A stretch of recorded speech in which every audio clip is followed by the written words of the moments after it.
Okay, it appears I am live. Okay, I apologize. It's been almost 2 weeks since I've uploaded or gone live. I apologize for that. Issues with equipment, issues with health, all that. And real life intervening. Yes. I hope you can all hear me. I hope you can all hear me. Okay, I'm going to wait a few minutes to see if some people stop in. For those who are new here, welcome to Straight Talkin' Fedora Chic, where we mainly do commentary, where we talk about social issues of the day, social issues on social media land. If you are interested in that sort of thing, please consider subscribing. Like I said, and today we are going to be live reacting to Eric Zink's latest tripe. Hey, Shadow Man Legacy. Hey, Fisherman. Glad to see you here. We're just going to give it another few minutes to see if some others stop in, and we will start the festivities off. I hope you're doing well, and thank you for stopping by. Okay, so all right, so let's see who else. What happens? And thank you for stopping by. Sorry for that. Okay, I just want to remind you, turn it to live chat if you haven't done so already. Please turn it to live chat. Okay. Hang on, just checking something. If anybody wants to join the discussion with me on panel, just to remind you, because I had a bit of an issue with my birthday stream nearly 2 weeks ago, I am no longer going to be posting the StreamYard link in the live chat. I'll be sending it privately on Twitter.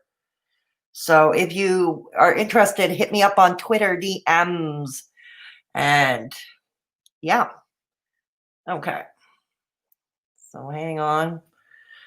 Alrighty. Okay. So we'll get started shortly. Yeah. Okay. We're going to get started shortly. Can you all still hear me? Okay. Can you all still hear me?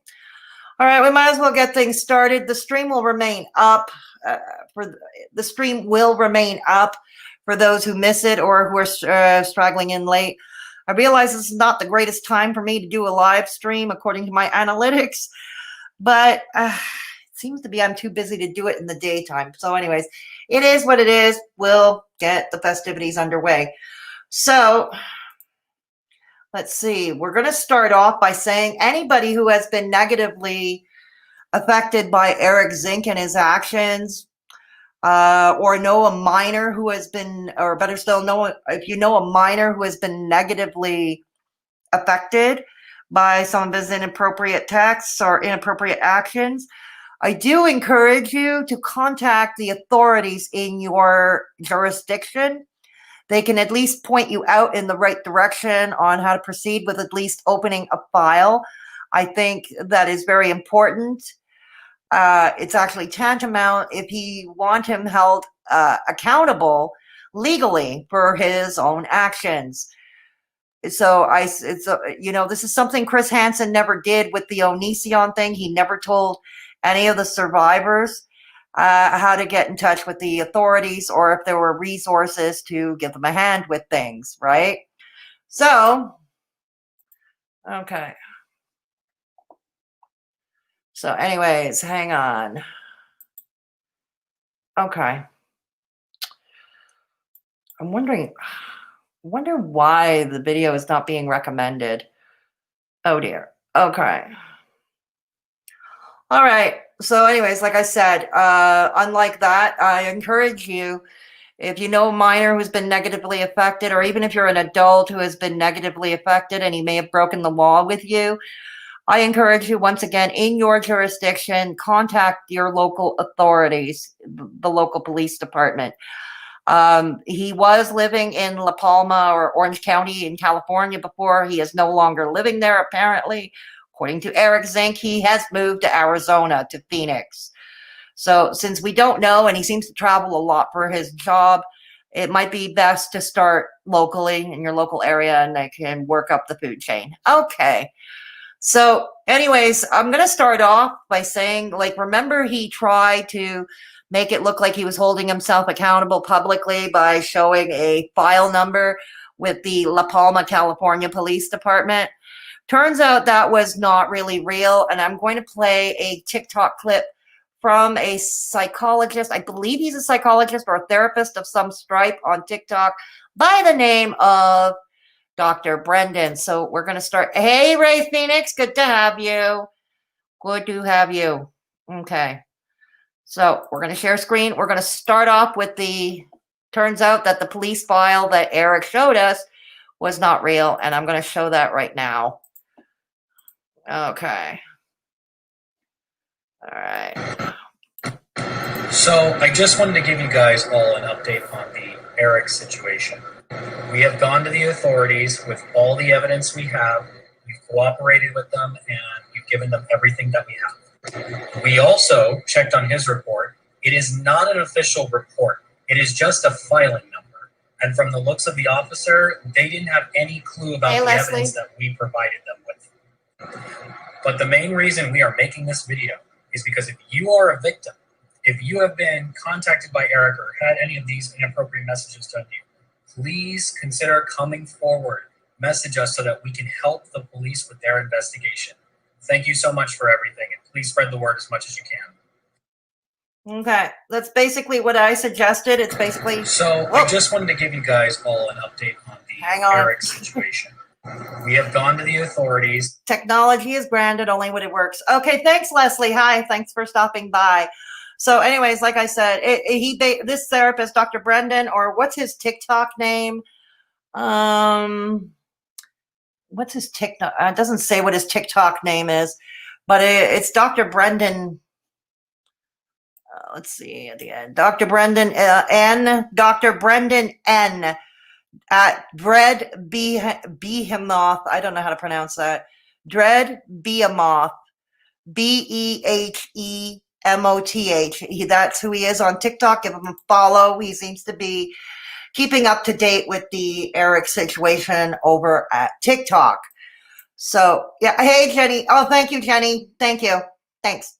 So, as it turns out, Eric's filing number was not a real one. But yeah, I encourage those of you who have been negatively affected or know someone, like that therapist, I encourage, go to your local authorities, okay? Because it's the only way he's going to be held accountable. Now, Eric uploaded, he doesn't seem to realize his ego is too big. He claims it's all a social media addiction. Now, I understand things like video games and social media addictions are a thing, apparently. They are apparently a thing. I don't know if that's it in his case or if that is actually his ego that has gotten bigger. For those of you who don't know, Eric Zink started a long time ago as a mental health advocate on social media. He had 2 Discord servers, one for adults, one for teenagers. He has been now, it is to my understanding, he has been banned from holding or being a part of any Discord server. So anyways, he can't stay canceled long enough. He did this sort of sad sob story on TikTok, a couple of weeks ago, saying he was going to be saying bye-bye to social media. That didn't happen. Okay. So but tonight he uploaded some tripe on his YouTube channel, 35 minutes of it. I don't know how much of it we'll react to because we're going to be here for hours if we react to the whole thing. I will be playing it at 1.25 speed to start. Let me know in the chat if you think I can speed it up or if you want me to slow it back down to normal. Okay? So here we go. The title of the video is called The Sickest Human Being of 2020. Me, in capital letters. Okay. All righty. Okay. Can you all see it okay? All right. All right. Let's get started. Let's get started with this live react. Because I think we can poke holes. I think I can poke holes in this. All right. Here we go. What kind of mentally ill, fucked up individual goes out in his front yard with a fucking unicorn? I don't know, dude. I don't know. somebody with an ego, somebody trying to stand out, somebody maybe who was never noticed in real life. I don't know. He's wearing a condom on his head, tases himself, and is just a sick, fucked up person. I'll agree with that part, but I think it's a deeper seated problem than that. I'm not a therapist. I'm not even going to pretend to play one on YouTube, but I'm just going from human observation as somebody who has tried over the years to do her small part in removing mental health stigma. What he's done and what he's doing here, I believe, is making a mockery. And you will see as we go further along in this reaction what I'm talking about. I think he's making a mockery.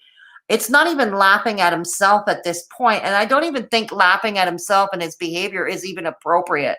I'm all for laughing at oneself, but this is inappropriate. And I don't understand how he has more like 38 likes and only 9 dislikes. I don't understand. Let's see the comments. Okay, let's see the comments. All right, we'll go over the comments a bit later if we have time. I just wanted to see. Okay. Okay. If we have time. Let me see what's going on in the chat. All right.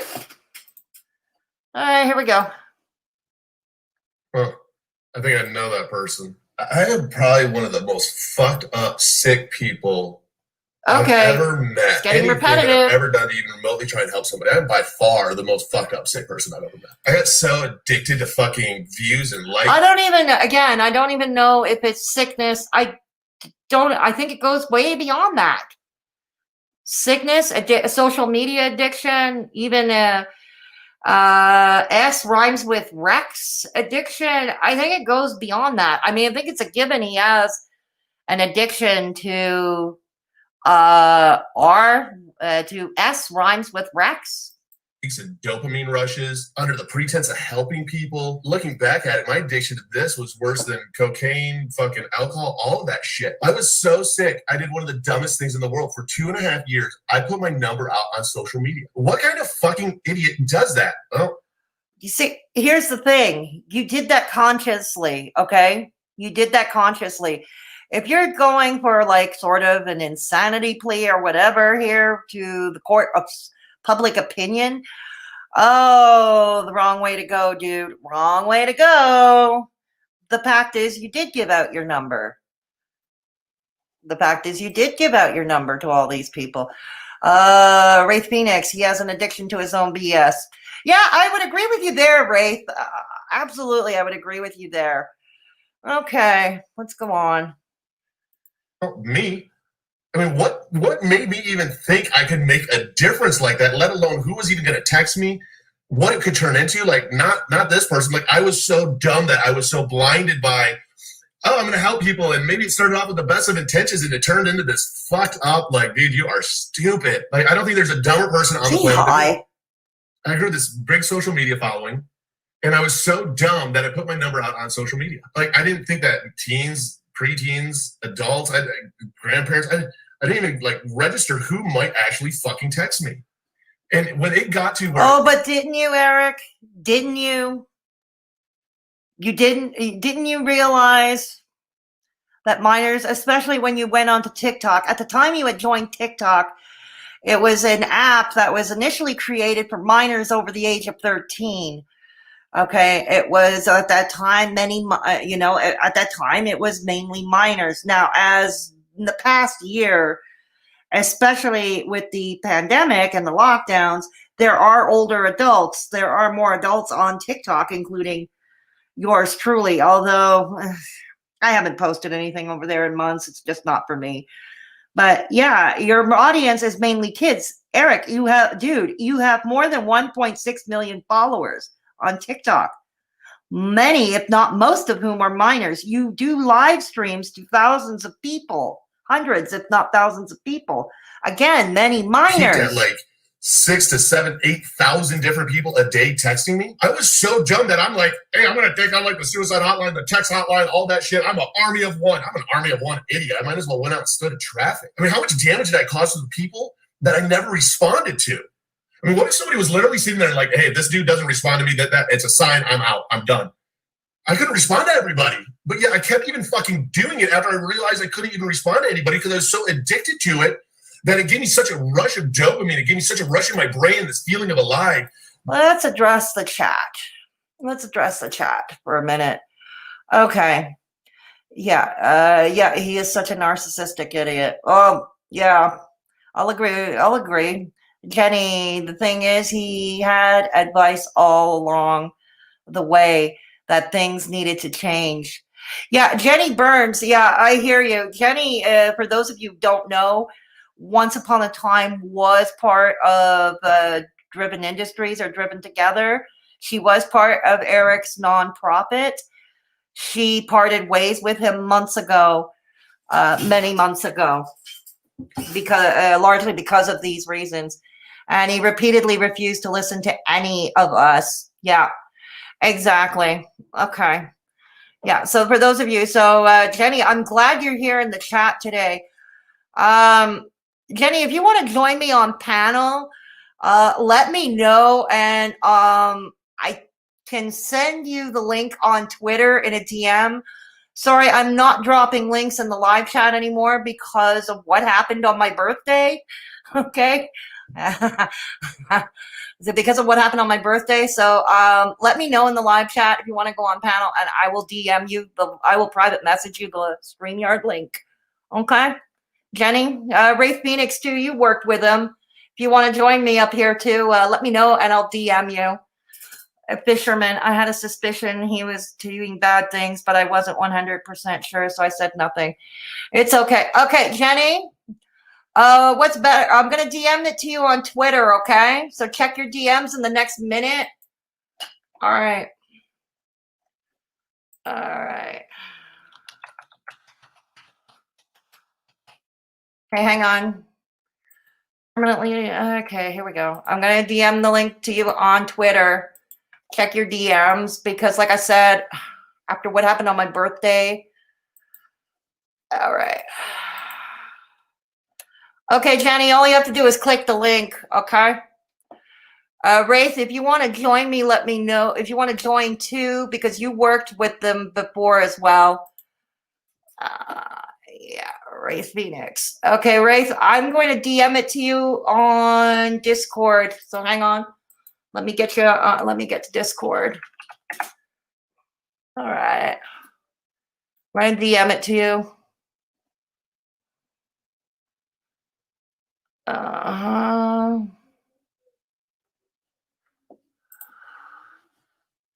Okay. Okay, check your DM on Discord, Wraith. Okay, you should be able to. All right. Check. Yeah, I totally get that. I'm gonna grab the laptop. Okay, fine, Jenny. Take a few minutes. Okay, so Ray Phoenix and Jenny, you've got your links DM to you. Just join, hop on whenever you can, okay? All right, so we'll continue with this. Yeah, okay. That, I mean, I had a struggling marriage before I even started any of this. Okay, we never had that impression. I mean, how many times on YouTube have you brought your wife on? Now, yeah, she may have been uncomfortable with it. She may have been even an unwilling participant in your YouTube videos when you brought her on your YouTube videos with you, but she went on your YouTube videos. Are you about to blame your wife again? Just come off losing my dad to suicide. I mean, I lost my wife to suicide. Who knows? Maybe I was the reason they committed suicide. I mean, I'm the common denominator in that one. I mean, I'm fucked up in the head. Oh my God. Like. Okay. What are you trying to do? Go for the sympathy plea here? You trying to go for the sympathy plea, Eric? Yes, you are the common denominator. I'm not going to suggest that you're the blame or even entirely the blame for their own demises, but at least not with your father. But I did hear a rumor. It's funny how he uses his wife's his the one he before his current wife, the one who took her own life by her own hand. I wonder if he keeps exploiting her memory, that and the memory of his father. At first, a long time ago, when I believed in his mission statement, when I believed in what he was doing, I believed he was using personal experience, what he was going through in losing people in the close to him in such a manner. But it gets to a point where you start to wonder, is he exploitative, Asking the question, is he exploitative? So anyways, hopefully when Rafe and Jenny go on panel, okay, I'm still waiting for them. Okay, so we'll continue this.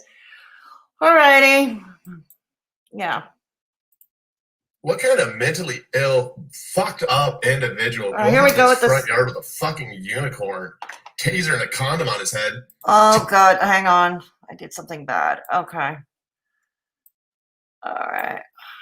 Falseness of saving their life when they're the ones that should have been owning it and building strength off of it.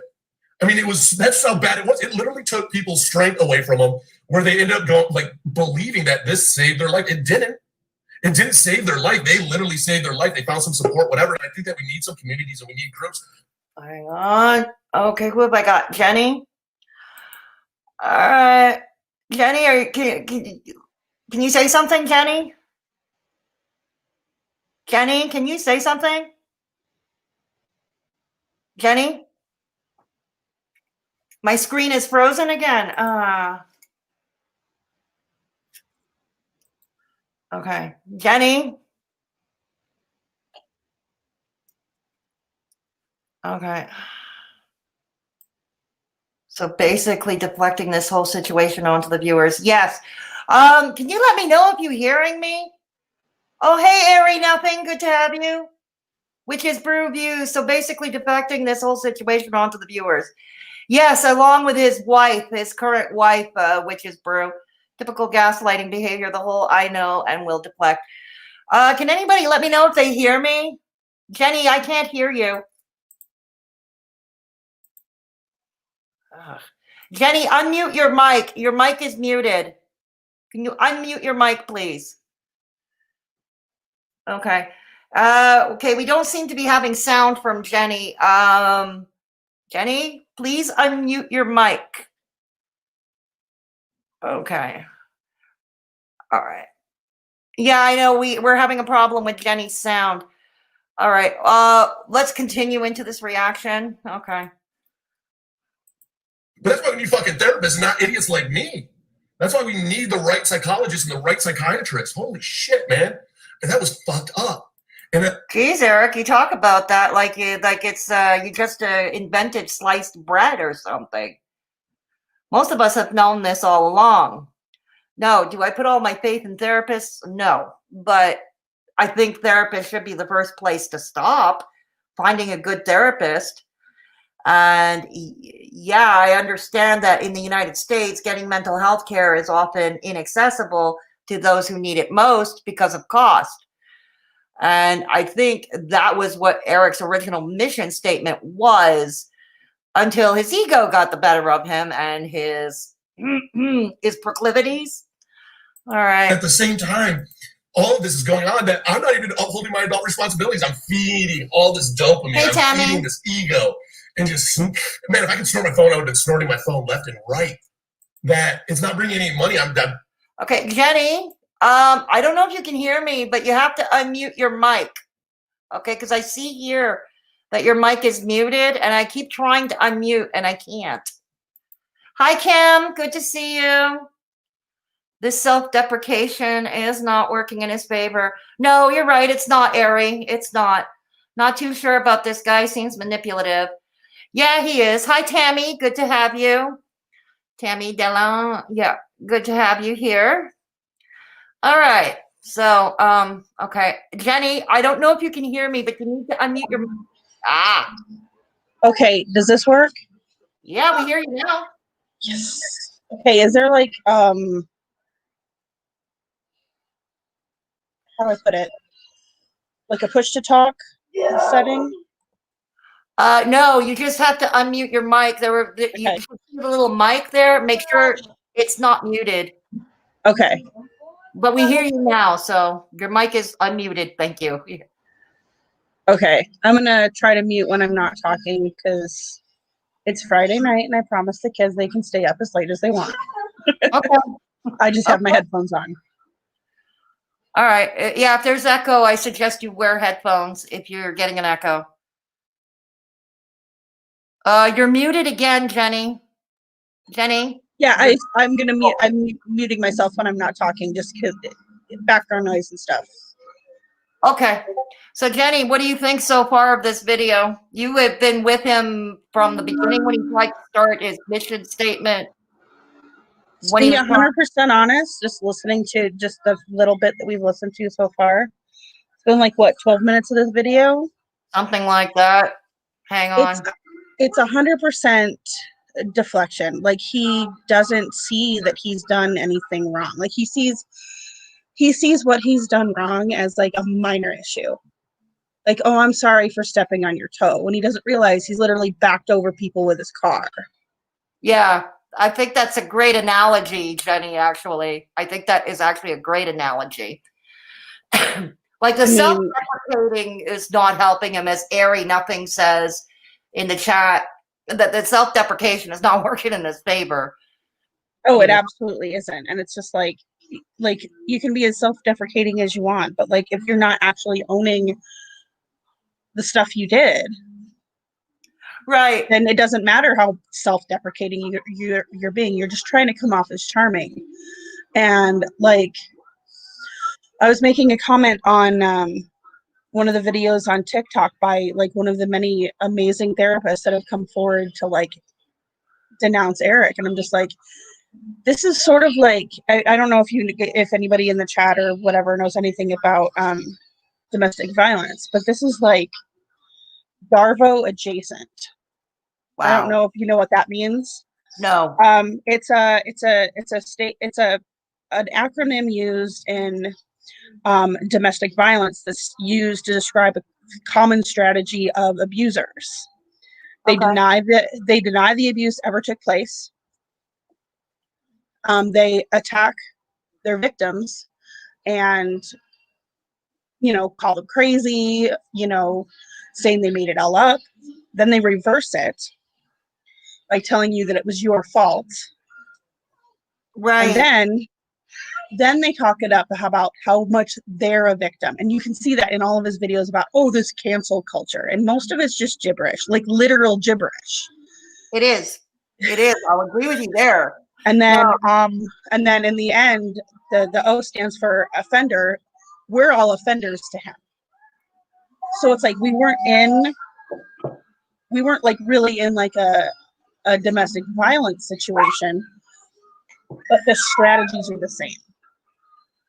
Got it. Yeah, because here's the thing, I can see this analogy totally. He is turning around, like he's blaming his wife, he's blaming the job, he's like his actual real life job as a sales rep.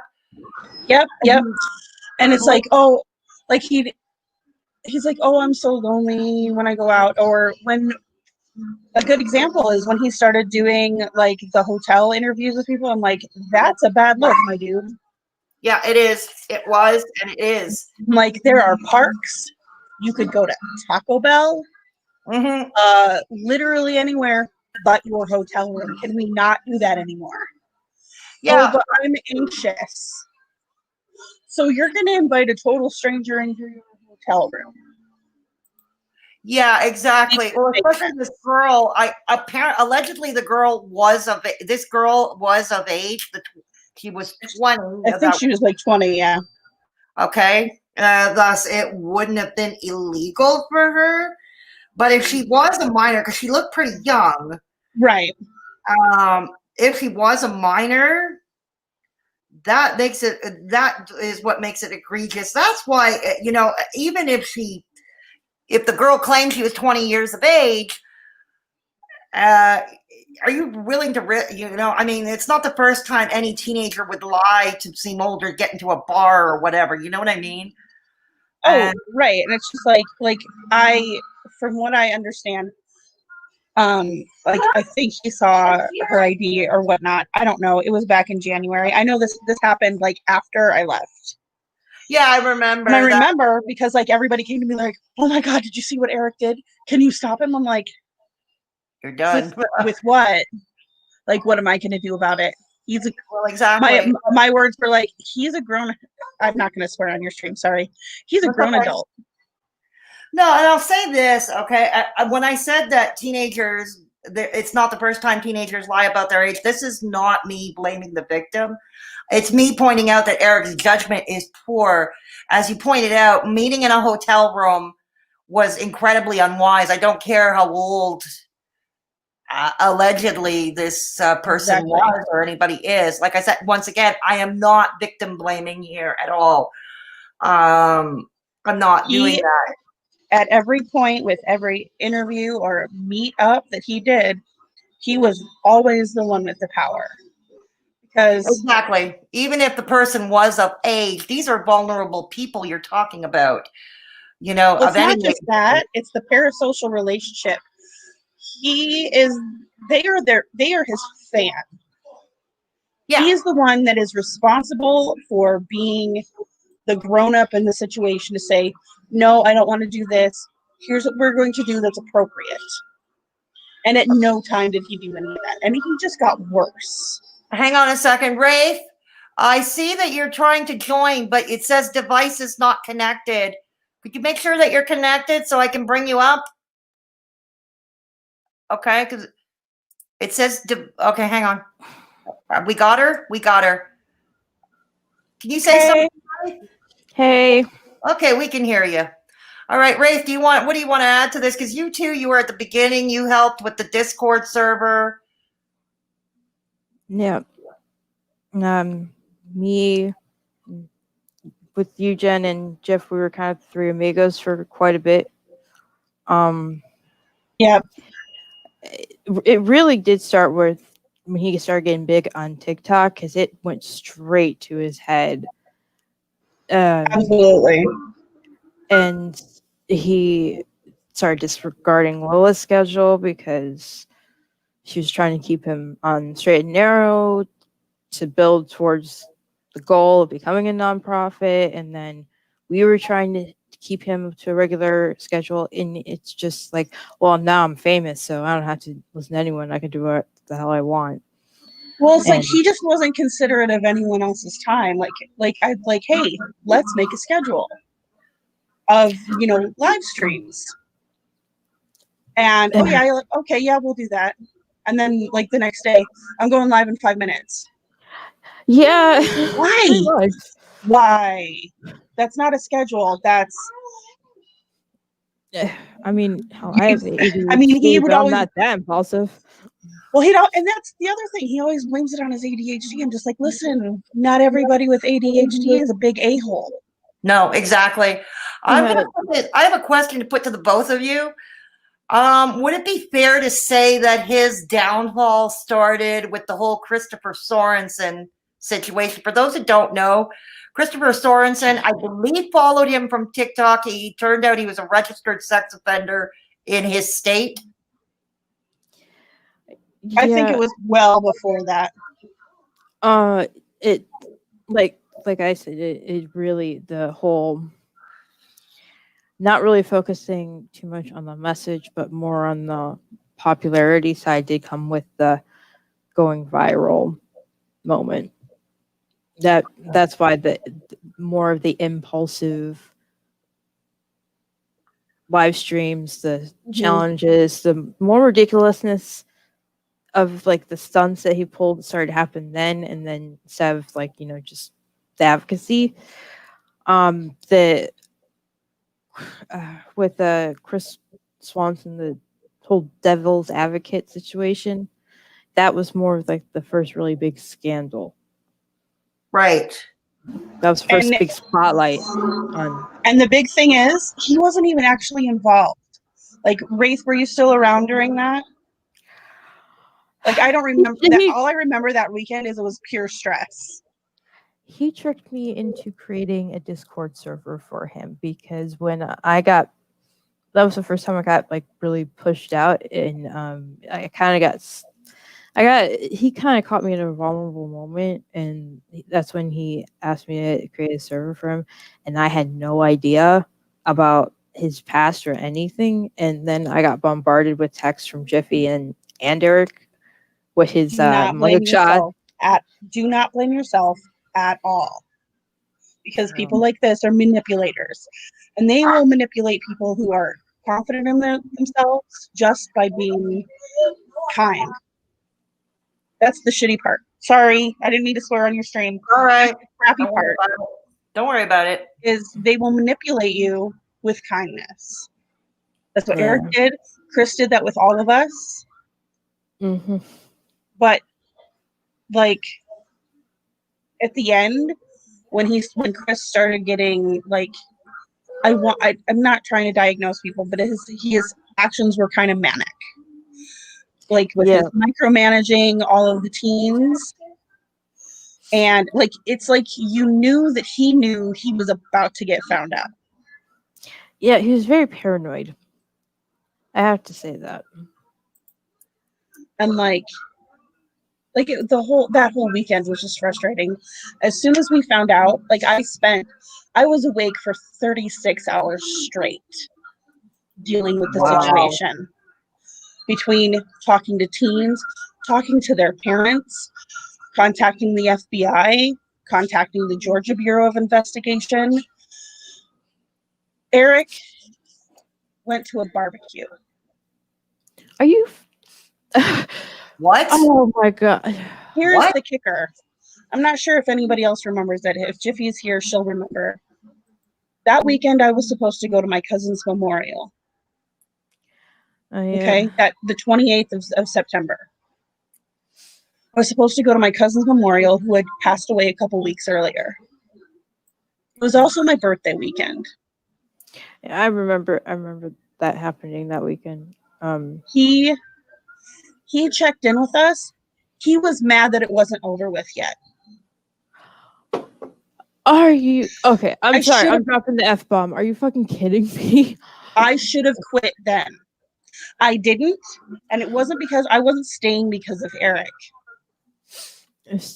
Yeah, it was because of the community, and that's why I came back to the Discord. Jiffy asked me to come back to the Warriors Discord, and it's just kind of weird. Like I came back like literally 2 days before this all dropped, and I was just like, but like Jiffy basically performed a coup, which I love her. She like took over the servers. She got ownership of both servers from him. Then all this stuff came out, and literally as soon as it came out that he was texting minors and all the inappropriate messages and stuff, he was banned from both servers. Right. Like, well, he does go on to talk about the server in his Discord server. How about this? How about if we take a look at more of a segment of this video, and I'll have to react? Okay, let's do this. Okay, let's do this. Okay, yes. Disregarding my fucking job. What dumb shit has a phenomenal job like I have and disregards it? I mean, that was dumb. I'm grateful that I still have it. Like, I didn't lose everything in addiction, and it made me make some lifestyle changes that I'm grateful for, and especially get to look back and see how sick I was. And thank God, I mean, I attempted suicide once, and thank God that this addiction, my intervention was literally police and lawyers, because they let me know how much of a fantasy land I was living in. Like now? God. Okay. Oh my God, like now? We had been telling him, like when he went around saying, you know, when he was doing the thing where he would call the suicide hotline. Hang on 1 second. Wraith, while she's busy, why don't you go ahead with your remarks? Oh, I agree with you, Fisherman. Jiffy is awesome and doesn't put up with any BS. Sorry. She is my Walsh twin. I love her. What was I saying? I'm sorry. Oh, that you kept telling him like trying to give him a reality check. I think something along those lines. The suicide hotline thing, when he would go on Oh, live yeah. streams and call the suicide hotline. I'm like, Are you- hey, you know what? You know what would be really great? If every time you go to, I was like, you know what would be great? Every time you go to a city, like you're getting big on TikTok, go to a city. Like before you go, let's get a hold of that city's suicide hotline, because in the United States, I'm not sure how it is anywhere else. Suicide Oh, yeah. hotline is funded by the city. Oh yeah, Right. I remember that. Like it's not a national, there's no national funding. It's funded by the city. It's basically part of like emergency dispatch. It's got a small amount of funding, and most of their funding actually comes from private donors. Like you're big enough on TikTok where you can get donations. Why not say, hey, I'm going to do a live stream on TikTok, and all money donated from my live stream, I'm going to donate to this city's suicide hotline. That would be huge, because like you don't have to pay anything like initially, like the fees and transactions, and that's like if you're telling everybody that like the suicide hotline, their response is crappy, it's because they're underfunded. They are. Exactly. I remember you pitching that. Like let's do the good that we want. We want things to go better. Let's do good. No. He has to be his own suicide hotline. Yeah, that. Now he's talking about putting his job in jeopardy. Here's the thing. I did an interview with Eric in the summer of 2019. And it was for a series on mental health and employment. And I had learned this job. I took down that video since. Sorry, I took down that video since. Okay, I took down that video. What's that noise coming from? It might be me. I'm gonna mute myself again. Okay, sorry. Okay, I was wondering because it was distracting for me. Okay. Anyways, as I was saying, I did an interview with Eric for a video series I did on mental health and employment, and so it was through there. The video has been taken down since, because I really don't, even if it was a long time ago before I know better, I still don't want to be associated with that. So don't even bother looking for it on my channel anymore. It's not there. But just to say that his job pays exclusively through commissions. He's a sales rep. So his job pays exclusively through commissions. He's not paid a base salary, according to the interview I did with him. So if he's like, do it all day playing advocate, playing suicide hotline, playing TikTok star, it's like, where the hell do you find the time to do your goddamn sales? Because your job is paid through commissions. Mm-hmm. Your job is paid through commissions, and commissions only, no base salary. And so there's no productivity keeping you. There's no productivity. You can't be making that much money. Yet now we see him on TikTok. He's moved to Phoenix, Arizona, which looks to be a nice residential, affluent neighborhood, somewhat affluent. Now, does he live there actually? And he's just parking the car to do his silly TikTok dances? Like, I don't know hang on. Because he can't be making money if he's like going off the top. Well, here's the thing. Where he was living, Orange County, California, that's like one of the most like expensive places in California to live. Like outside of like Calabasas and like Los Angeles. So literally anywhere he could move and the rent's gonna be cheap. Yeah. So pretty much. Phoenix, it's a downgrade in like how much he's gonna pay in rent. Right. But I'm willing to bet that he's staying with someone. Yeah, I would a agree with friend that or too. something. Like, I don't know the details, but I'm willing to bet because it's like he can't be alone. Like he just can't. No, I know. And the thing is, the reason that I ask that, it's like, wow, I mean, this is more than an addiction. This is more than a sickness. This is more, I mean, his proclivities came first. Now, he may have started out with the best of intentions, but then I felt that he turned into an ego thing for him. Like his ego got inflated and becoming a TikTok star became more important.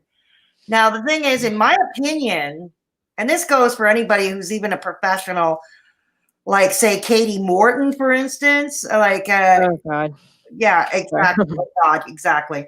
Like Katie Morton, she's a licensed marriage and family counselor in the state of California. And she does YouTube. She appears on these sensationalized things with Shane Dawson, whether it was Eugenia Cooney or before then with the Jake Paul docuseries. I mean, this is where I think is a conflict. It's a conflict, and I think the two are mutually exclusive. And you have to pick what's more important. Do you want to use your expertise to help people, or do you just want to be a social media star or a television star? You know what I mean? And I think the two are mutually exclusive. You cannot be both. The thing is, like, there's as much as I don't like him because he's boring as crap. The way Todd Grande does things, he doesn't care about like views. No, He's sharing information. I exactly. mean, his voice is about as interesting to listen to as wallpaper, but the information is solid. And like, Yeah, exactly. Like social media, exactly. Like anybody who's unfamiliar, Dr. Todd Grande, the channel's of the same name. He is actually a psychologist out of Delaware and a professor, and he talks a lot about psychology. He talks once in a while he'll talk about some YouTuber or he'll do some true crime stuff. From the point of view of a therapist. If you want to check him out, Yeah, he does. Doesn't he do like body language analysis and stuff? what? yeah, he That's- does. He does a scientific do analysis. Yeah. I Okay. absolutely love when he does like analysis of YouTubers because he is not impressed with YouTubers. No, he's not. Okay. Well, yeah. And I think like we know Eric's not a therapist. We've always known he's not a therapist, but he comes off as an advocate, seemingly wanting to help others. But again, becoming a TikTok star became more important. And when you're dealing with a vulnerable population, I mean, that was his target audience intent, for all intents and purposes. The targeted audience was a vulnerable population. And you cannot, Right. to me, like it goes back to what I'm saying, you cannot, it's one or the other in this case. It can't be both, because it's kind of, they're mutually exclusive. Either you're an advocate, in the case of Eric, either you're an advocate or you're becoming a social media star. Pick one, and then the proclivity. Right. I mean, later on in this video, you will see, and he suggested that he started an OnlyFans as an extension to help with mental health. And I'm like, what? What? I know, and when I heard about that, I was just like, listen. I mean, OnlyFans, I think we all know, I think we can all say that OnlyFans is a way for content creators or anybody to make some extra cash from the comfort of their own home. Right. It's and I think it's a good thing. It's a great way to Yeah. I have no issue excuse with me, legitimate. I can't speak English. Destigmatize. That's the word I was looking for. Yes. Sorry, it's like 12:30. Hang on a second. I'm just going to address. Girl, I'm stuck on stupid too. That's all right. Hang on, Kyle. We're talking about Eric Zink, formerly 1ven Industries. That's what we're talking about, Kyle Brown. Yes. Witch's Brew earlier said it's crazy how the social media just takes over them the way it did with him. Yeah, that's absolutely true. And Fisherman had said Jiffy is awesome and doesn't put up with any bullshit. True, too. Yeah. And, you know, and then Witch's Brew also says, I remember when Gary and Leaf referring to Leafy Greens, talked about him last spring. Yeah, we remember all that too. Now, here's the thing. But back to the OnlyFans. OnlyFans per se, I have no issue with anybody doing OnlyFans. I would do OnlyFans if I were about 20 years younger. Okay? If I were 20 years younger and I weighed maybe 50 pounds less than I do, I would entertain doing OnlyFans. You know, I think it's a legitimate way to earn coin. But be honest about it. And the people that are coming to OnlyFans are not there to get mental health help. They're not there for that. They're there for the adult content. See, and here's the other thing with that, like back to the parasocial relationship thing. He was literally getting contacted by fans to hook up and record OnlyFans. Not only is that unethical, it's actually in many states illegal. You have to have the IDs and a contract and split the profits. Because it's kind of legally, it's porn. Yeah, it's adult. There are laws that govern this stuff, and like he got rid of the evidence. He took the entire thing down, but that's like nobody's talking about that. That's illegal. Like that is like that's not just unethical. That's illegal. Yeah, agreed. Oh, he addresses that later. So how about this? We're gonna go we're gonna go on with the video. Hang on. Okay. Here we go. And I didn't realize how much of a fantasy land I was living in, how much of an addiction I was living in. And that's how sick I was. That's sickness. I mean, it was so sick that it's not bringing in any money. I can't afford anything, and I'm dumping money into this stuff. That I'm literally creating OnlyFans and end up fucking people in the name of mental health. I mean, that's even fucked up. I mean, that's fucked up. It's what we just talked about. Right. I'm like, speaking of the devil, you know, what we were just referring to. You heard him. He said, Christ, I've seen better acting in porn. What? Right. I said, Jesus Christ, there is better acting in porn than this shit. At least act like you're sincere. Like this is really bad, like Shakespeare high school play bowl. Like the reaching out of the hand. Like, really, dude? Oh, right. That's the thing. That's something that he affected late last year. Like he didn't really do this a lot with his hands. This was something that he affected later on, like last year. I noticed it in his videos when I was editing. I was mostly editing the sound out. But like it gets to this point where like I don't know why it's kind of like a physical stim, but at the same time like it's so annoying to watch because it feels like he's trying to make you feel it's exactly. It's a tell. It's like this is how we know that you're full of shit. It's a very obvious you do tell.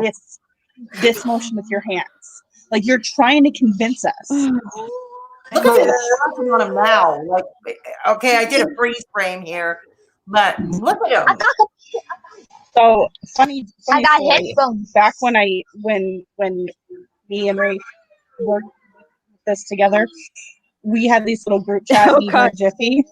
Whatever I was anytime I was editing the videos, like somehow I would always land on like the weirdest facial expressions, and I like, you know, gotta screenshot that and share with everybody, right?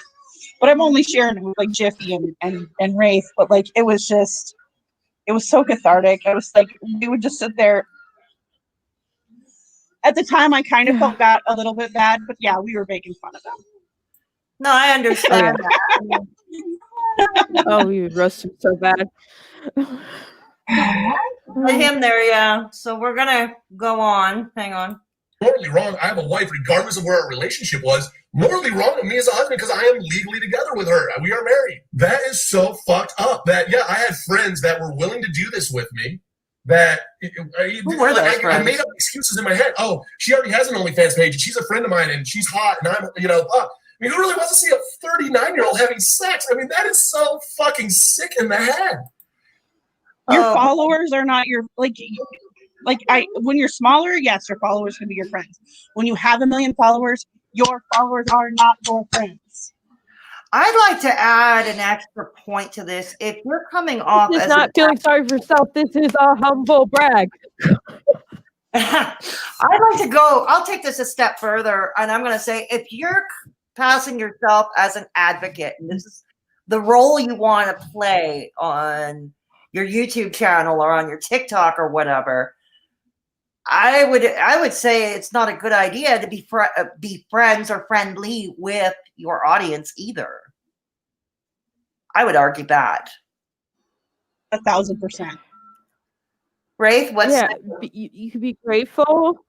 You could be humbled by like the support you get, but there's a line, and there's a line to cross. Yeah, I would agree. And especially not, let's remember, as I mentioned at the top of the video, he is more popular on TikTok, and TikTok is his TikTok is a much younger audience with a lot more minors, with a lot more minors, and a lot of young girls, even a lot of young girls under the age of 18. And I will note definitely. that, because I'm on TikTok too, and like every time somebody sorry, hang on. What's that? My phone. Oh, okay. Ringtone. All right. But every time somebody posts something up, like, because he's still on there, and we're trying to like keep people aware. Hey. Uh-oh. What happened? I accidentally hit mute. Okay. So, but like we're trying to keep people aware, there's this predator on TikTok. But every single time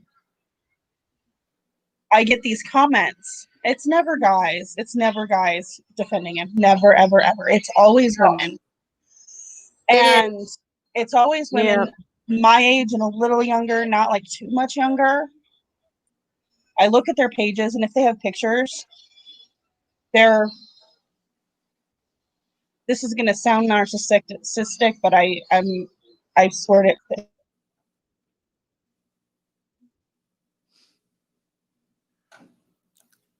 Okay. God, what is the problem? Sorry, I don't know how that muted again. Okay. But like, they're about my age. They're single. They have mental health issues. They're overweight, and I don't mean that as like a disparaging thing. No, that's fine. Hi, have we met me? We're trying to do that, Yvonne. We're trying to do just that. We are trying to call the scumbag. But like he aims for people like me. Manipulation. And it's not like me specifically. I'm not trying to be like, this is my ego. No, I understand. It's women who might feel alone and really enjoy, like really need the attention and really need the love. And he's taking advantage of that. I would argue also teenage girls, lonely teenage girls who might be picked on at school or whatever, Honestly, this whole movement to deplatform him from TikTok was led by teenage girls, and I am so proud of them. Oh, good. And they're mostly the teenage girls that were in the server, in the teen server. Oh, wow. And they are like every day, they are like, hey, this guy's still on TikTok. Yeah. You Well, know? I think more importantly, as I mentioned at the top of the video, and I can't stress the importance of this enough. And if there was anything to learn from the Chris Hansen Onision circus, one thing that Chris Hansen didn't do, and he should have, was to explain to the survivors that appeared on his show or put out a message on his videos, contact your authorities. Well, we're not going to make that same mistake here. I can't stress the important. Anybody watching, whether you're a minor or you know a minor, or anybody who is, was exploited. I'm trying to find a YouTube friendly word here. Anybody who was exploited, I encourage you to contact your local authorities and at least open a report. File a police report. Right, because the authorities can't do anything without like a victim report. Like it was almost the same thing with the Chris Sorensen thing. Yeah. They were like, well, there's not anything we can do about it. You sent us all this proof, and because with Chris, it was borderline. Like he was basically like barely grooming the teens. It was still inappropriate. That's why we kicked him out. No, and of course, I get that. I absolutely get that part. Eric's was so much worse. Like, I know you can't see my face, and it's not making a noise, but like, I was absolutely floored with how bad it was. Like, I'm gonna be like full disclosure, the genital image that he shared with a member that was sent to me by that person, the person that he sent it to. Yes, the dick pics, yeah, in around September or August. Yeah. The problem was, if you look at the dates, that conversation happened in January. Oh God. Like well before that was, I think that was even before rape was involved. Oh God. Good grief. And here's the thing. Yeah, because I like if you look at the conversation, it's literally him sending videos, because it's not pictures, it was videos. Right. But like him sending videos to her, and she was like, and he's like, okay, how about you? And she's like, I didn't say I'd send anything. No, exactly. And I'm like, wow.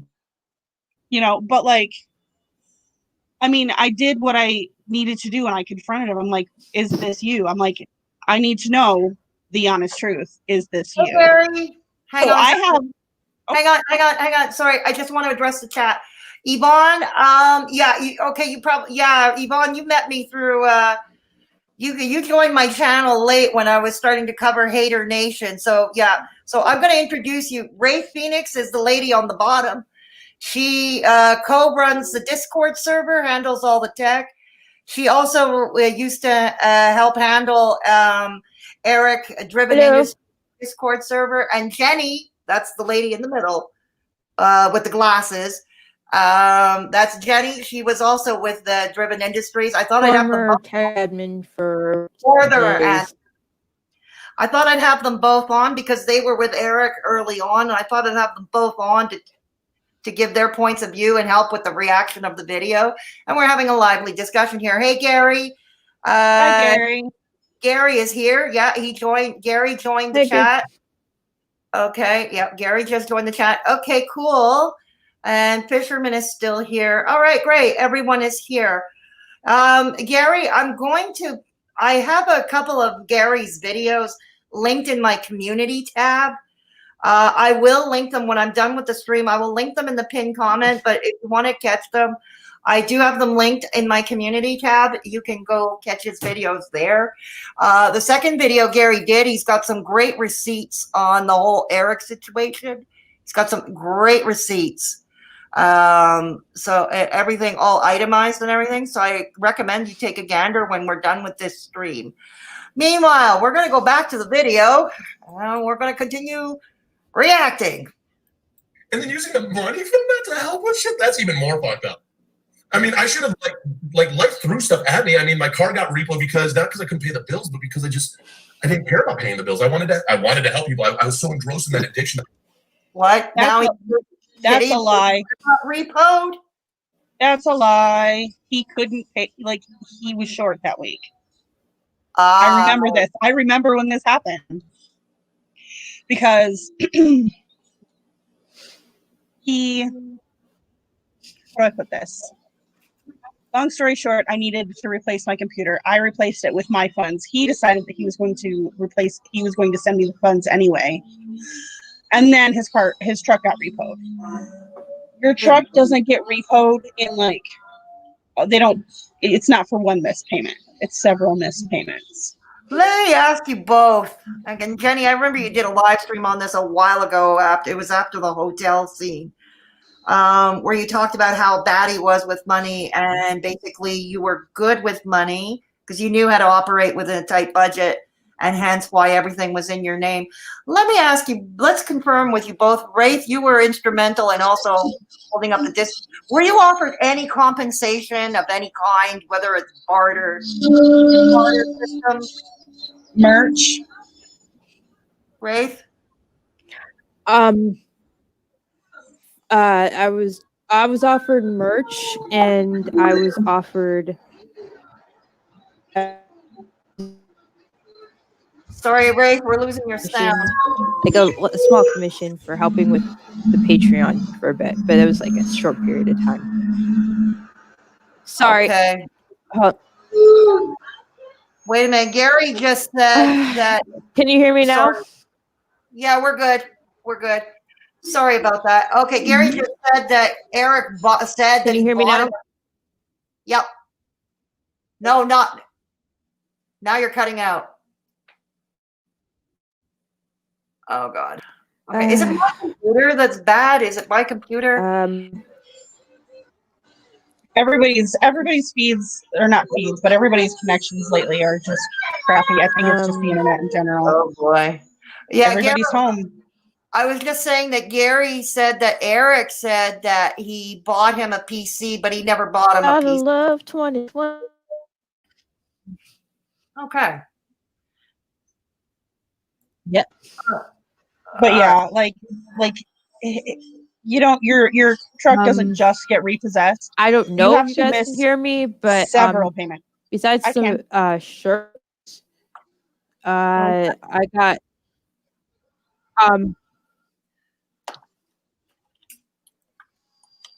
all right, let's go back to the I got a small win for helping out with the Patreon. Okay. For all like right. time. Okay. All right, let's go on with the reaction. That I cut so much off that I literally got that sick. I mean, oh my God, that should have been a call. And then I got screwed over with a nonprofit and had to start another one. And I should have realized that, hey, this person didn't screw me over. And this way, they set up a wrong nonprofit. Man, take this as a sign, dude, and get yourself some help. And instead, I didn't. And now I can't afford everything that I'm trying to balance. And let me go fuck people in the name of mental health. That is so fucked up. I have to interject here for a minute. I fucked him over? Seriously? Is that what he said? Yeah, he just said that the first person fucked him over. Really? Oh, wow. Really? Oh, wow. Fucked him over how? This is interesting. All he had to do was go to, okay. I gotta get this out because I'm mad now. Get it out. When he was talking about putting together the nonprofit. Yes. He was like, "Oh, I can't have it sent here because then it will have my address and then people will come here." And I'm a famous person on the internet and I can't have people coming to my house. I'm like, the fuck I want people coming to my house for? Yeah, exactly. How is it better? You know, how is it better to have your address? You know, I mean, you're a single mom with children. We've already seen there are crazies out there. You know, viewers and audience members were crazy. We saw what We saw with the Boogie 2988 situation that one of his haters crossed multiple state lines just to go to his town to harass him. So I can just imagine how you must have felt, you know, like he's saying, I'm a star, I can't put my address on it. But he expects you. Right. And here's the thing, like he is terrible with money. He was like, one of the big rewards for Patreon was a stupid bracelet, right? Right. He wasn't sending those out. He had boxes of them in his house. People were straight up buying them, and he wasn't sending them out. I'm like, all you gotta do is put it in an envelope. Oh, wow. Like, all you gotta do is put it in an envelope, send it out. You've got their address. Like, stamps are not that you know, expensive. But anyway, so you know, he got together the money for the nonprofit. I'm pretty sure most of it came from his mom. You know, not going to guarantee, but like his mom helped him out. No, I guess you're giving an educated guess. It's fine. And it costs less, like, from a spending money standpoint. It was more fiscally intelligent to have the nonprofit in Michigan than in California, just because it's $1,500 to file in California and $750 to file in Michigan. Oh, wow. Okay. So yeah, that was a little smarter. We could get it done sooner. Right. And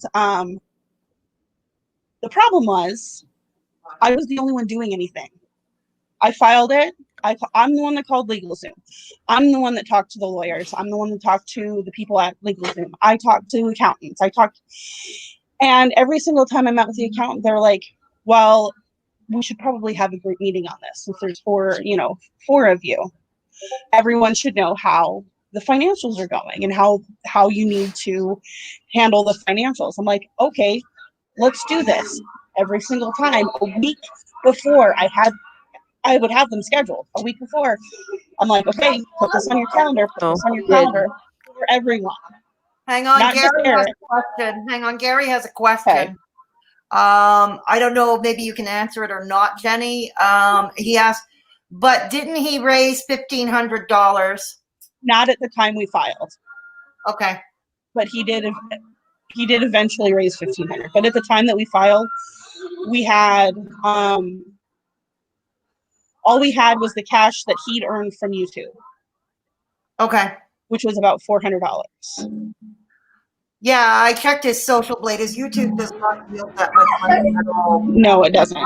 No, it doesn't, because he may have 30K subscribers, but his video views are not that much better than mine are, actually. No, and because it's the same video over and over and over. And my channel, okay, I only have 1,350 subscribers, give or take. Okay, I only have 1,350 subscribers, give or take. I just reached monetization not long ago. I just reached monetization not long ago, and yet a lot of my videos have far better views than his does. Yeah, it did cost $750. Am I still? Hang on, sorry.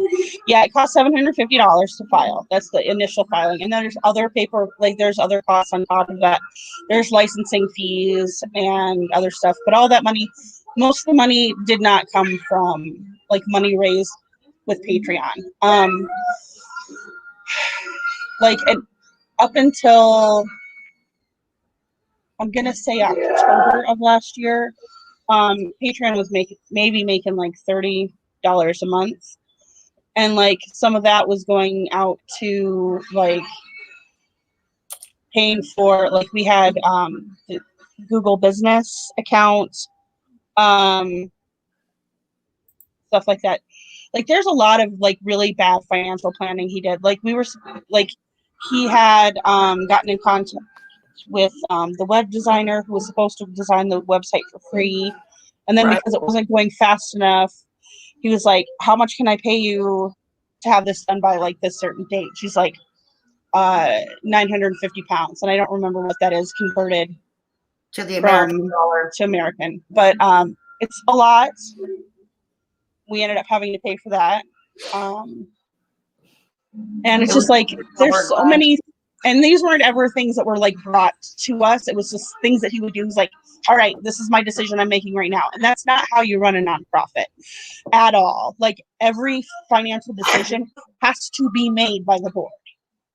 Like, Okay. down to like whether you switch from 1-ply to 2-ply. Okay. You know what I mean? And he just didn't do that. Like, and you know, he would not listen when I say, hey, there are ways that you have to do this. Right. Right. You know, We just and it's lost. not even, I'm sorry, Ray. We just lost Wraith. Okay, Wraith, you have to just join whenever you come back, if you can. That's okay, Kyle. Don't worry about it. So I'm glad you pointed all this out, because it seems like, as you pointed out, Eric was throwing all of you under the bus. Oh yeah. And he's done that systematically. Like, he did that with Lola. Like, he had all of us convinced that she had left, that she had tried to snake him out of money. It's like, he owed her money. He agreed to pay her. Not Right. for work, but he just agreed to help take care of her. It wasn't, you know, it was more like, she does work. This is before any of the nonprofit stuff. This is before any of the other stuff. She was doing some work for him. Yeah. She was in a financial bind. He said, hey, you know what? I'll take care of you. He stopped doing that. When she left and he convinced us that she was, that she had abandoned us, she had a medical emergency. I remember that. She was pretty sick back then.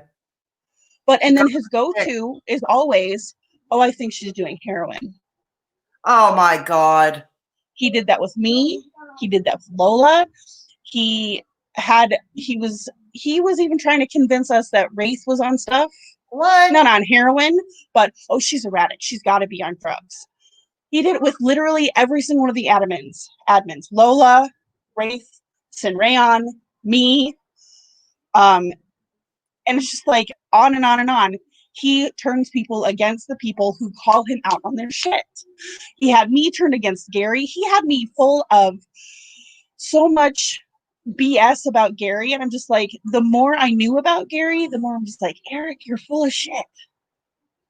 Yeah, exactly. And it's not even like, because Gary and I weren't on the greatest of terms for like this entire last year. Sure. I never lost respect for him, because I get it. Right. When you're, it's not so much passionate, but when you're wronged, whether or not you're in the right, and Gary, in my opinion, was in the right. Sure. Yeah, I would agree with that. But like, he never took pot shots. Yes, I had a problem with him recording me. That, and yeah, I probably overreacted in the moment. But like, it was a crazy weekend. I had at that point that I reached out to Gary to say, hey, I was involved, Eric wasn't. If you want to know what happened, talk to me. I had not gone to bed yet. That was like hour 35 of my 36 hours of being awake. Wow. So did I overreact? Absolutely. But I also didn't like being recorded and being told halfway through the phone call. But water under the bridge. I don't really care about them anymore. And it's not like anything that I said is anything that I'm not saying now. Okay. Wraith, Wraith just joined us back. So we're gonna turn it over to Wraith right now for Wraith, some remarks. Well, I didn't know about the whole drugs thing. That's nice. But I'm with mindset of Jen. Before any of the recent events happened, as Fedora knows, I had a very serious medical emergency beginning of this year. I remember. And it just kind of changed my perspective on things. So I kind of let everything just be bygones be bygones and just let everything go. But like, it's more now I'm disgusted at the person that he is than anything he's done to me. And what happened was pretty rough on my part, but it's just what he's done to other people is 10 times worse, and it's horrible. But you're right, Jen. He is every single admin he is screwed over in some part. And sure sounds like it. We're just going to go over to the chat quickly, and then we'll continue with the reaction. Okay, so anyways, Gary says he said that I mean him, quit taking all the pills and was crazy. And Yvonne says Lola was just trying to help for FFS. Witches Brew says, wow, the mind games he must have played. Well, yeah, that's all there. Kyle Brown said he stopped taking pills for his autism. That's a personal choice. Gary says, I'm not stopping taking mine. That's a personal choice too. And yeah, exactly. So now we're going to go back to the video. I skipped it over a few minutes because it's basically him repeating himself. So I thought I'd skip over. he does that. No Thank you. Thank God it happened. Thank God people are fucking canceling me because it saved my life. And I would have. That's the problem. You don't stay canceled. You're not being canceled. You're being held accountable. Oh my God. Yes, That's a reward soul 2.0. My God. Oh, he's way worse than Chris. Way worse. Oh yeah. Oh, for sure. But it's like it's a deja vu moment.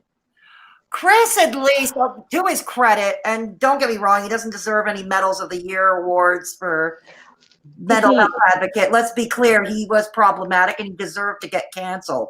But to his credit, at least we never heard of him sending dick pics to his fans or communicating inappropriately with underage girls. Right, and for the most part, he's actually stayed quiet. Like, he hasn't really done much anything since last year. So, No. To his credit, it was a small thing. Well, actually, a relatively small thing with all things considered nowadays. And Yeah. kind of moved on from it. So, no, it just meant in the whole way if he's describing cancel culture, it just got a flashback of that stupid ass book that I had to read. Oh yeah. Eric's ego. God. Oh. That pretty much made him the laughing stock. He couldn't even spell cancel correctly. Couldn't even spell cancel correctly, not knowing it's a double L. But God. I'm a former editor. That was hard on me. I needed extra therapy sessions because of the grammar. Yeah, I know. It was pretty bad. I didn't read all of it because honestly, it was giving me a headache. But anyways, we're getting sidetracked here. I just wanted to point out that at least to Chris's credit, we hadn't heard anything about inappropriate interaction. Yeah. So let's go on with this. He's still, more of a monster if it would have never happened. And it would have fed my real life told me that I'm awesome and amazing. Could not compete with 10,000 people in comments telling me how amazing I am. I fed off of that. My ego fed off of that. My brain fed off of that like no other is the greatest. No, really, Sherlock? I can tell. Oh my goodness! Really? Wow! Look at him! He's grabbing his head. Let's not forget the idiotic stunts he pulled. Like shooting a taser toward his posterior and putting condoms on his head. And what's funny? Like, I always laughed at the condom thing. He always, he's like, oh, I got that from CG Kid. I've seen CG Kid do that exactly one time, and it was on Eric's live stream. Guess who I've never seen use it as a tool to like build his viewership? CG Kid. CG Kid. Yeah. Did I get it? Do I win the prize? Yeah. You win the prize. Cool. You win the internets. Cool. Yay. Okay. This dopamine rush in the world. Dopamine again. In my head mentally than the best cocaine that I ever snorted. Oh, God. Looking at a video and seeing over 1 million views on it, over 10 million views on it, and seeing 3 million likes on it. God, that was like, I can go back to it right now. Here again, he's talking about the damn views and the damn likes. You don't realize, Eric, what you did, the harm that you potentially caused to people under the guise of mental health advocacy. You're not getting it. Here's the thing, though. Like, the way he's describing it, he's not wrong. Like, he was addicted to the views. And when you, like, work in addiction, that's what you hear about, is how much the seeking of the whatever it was that the person is addicted to hurts the people around them. And like, yeah, you can be addicted to fame. I mean, look at half of Hollywood. But like, get help, my dude. You are a mental health advocate. Get a therapist. If your therapist isn't helping you, or if your therapist is gassing you up, get a better one. There you go. Like, you are, like, he was an advocate for BetterHelp. I remember. Use one of them. You're getting money from BetterHelp. Use some of that money. I think that partnership, he hasn't linked to it in some time. I think that partnership. Oh yeah, it's ended. They didn't want anything to do with him after he was I outed. think the partnership has been down. Rafe, what say you? Just shaking my head. Yvonne says it sounds like, hey, Edgar Allan Ho. He says, I swear he's monitoring comments on his videos. He deleted mine. Oh, dear. I wouldn't doubt that. Like, after everything, and like, especially with the more widespread attention that he's getting, that there's just not one single negative comment on his TikToks. Like, really? Like, not one. Know. It's a little hard to delete that. Or yeah, I would agree with that. All right, let's. It's like, dude, get my brain fucking high again, because it's like, oh my god, that feeling was amazing. Like, let's get that feeling again. And little did I even realize when it started jumping, and like, thought, dude, once I got to like 1,000 views on a video, and then ever since then, 1,000 views was never enough, and I needed to beat it. I needed to beat it. I didn't pick up on that addiction, and thank God, there's actually somebody out there who saved my life because of a couple screenshots and stuff that they released. And it woke me up, of one, how sick I was texting sick adults, because I was texting adults, and there's a screenshot of texting kids too that I had sexted with, and it shows me how sick I was, and it was back in January. That's how sick and engulfed I was already sick.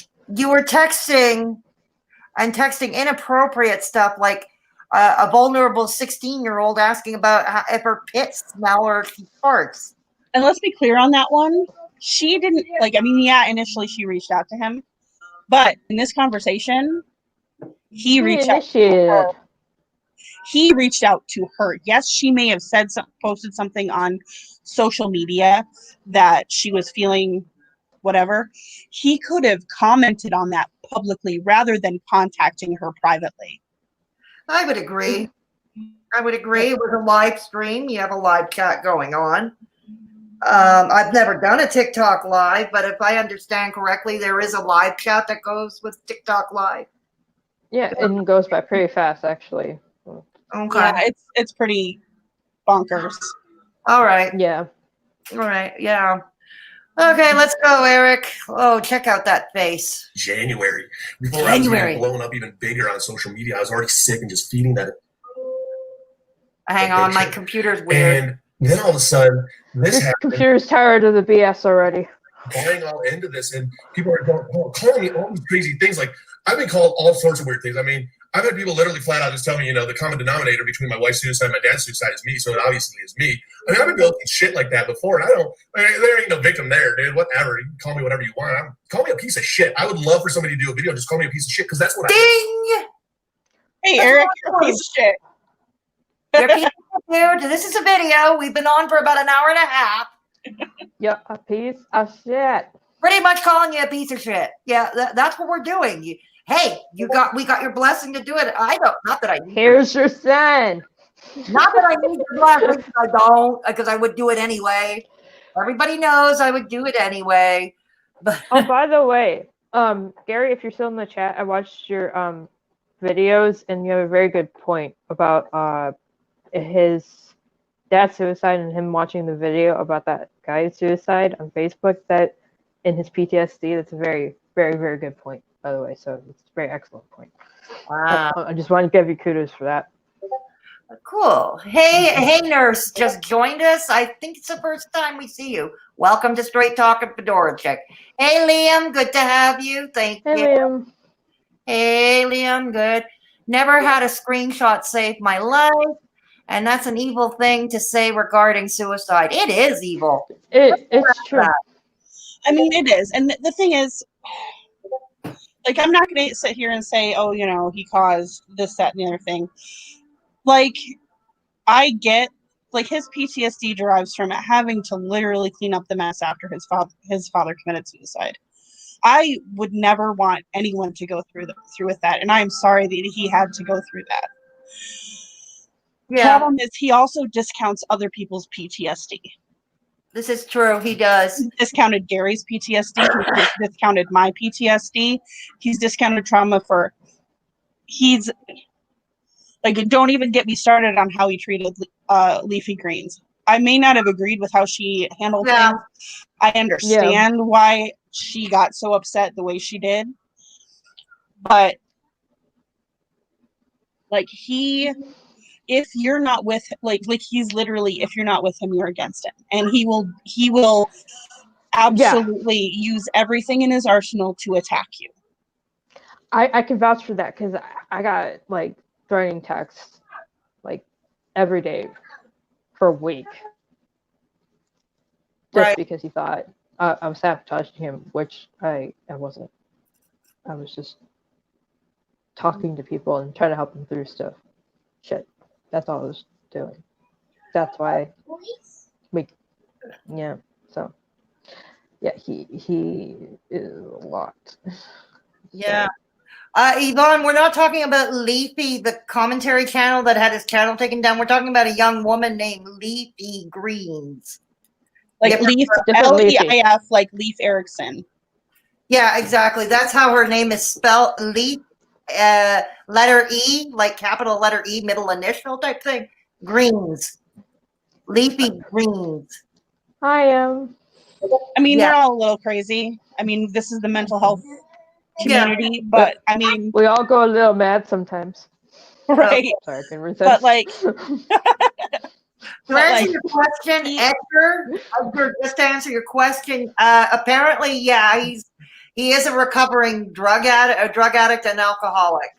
Like, if you look at some of his videos, he abused drugs from like high school, right?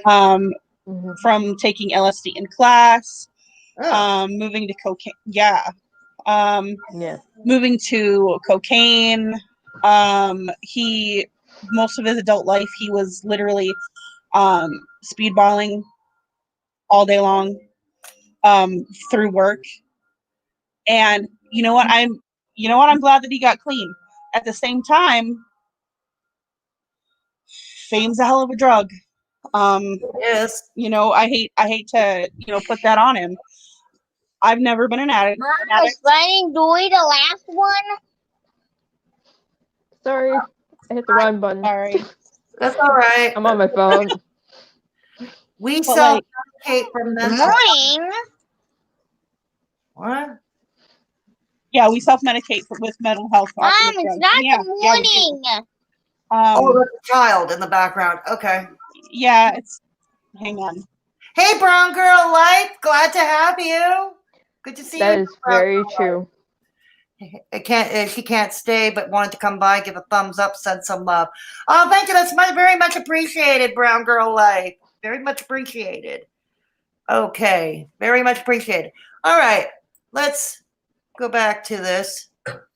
Or even better yet, a coward, because I was a really shitty husband in a struggling marriage. Like, I should have owned up to that shit and fucking focused in on it. Instead, I was a coward and fucking ran the other way to fucking dopamine land with the fucking views and likes. Like, call me a coward piece of shit, because that's what I am. I've been called a lot of things, though. No argument. And I remember, I went down to the We are. And I remember handing the cops. It was not us. He is. Not us. Are you there? Oh, wait. Oh, yeah, I'm here. Sorry. Yeah. No, he's the coward in the shit, not us. Yes. Yeah. Not us. we're just pointing out why he is a POS. We're just Like pointing.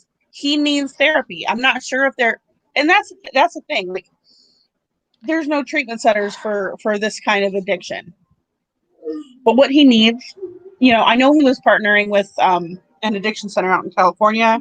Mm-hmm. He's probably not going to be able to get there now that he lives in Phoenix. No.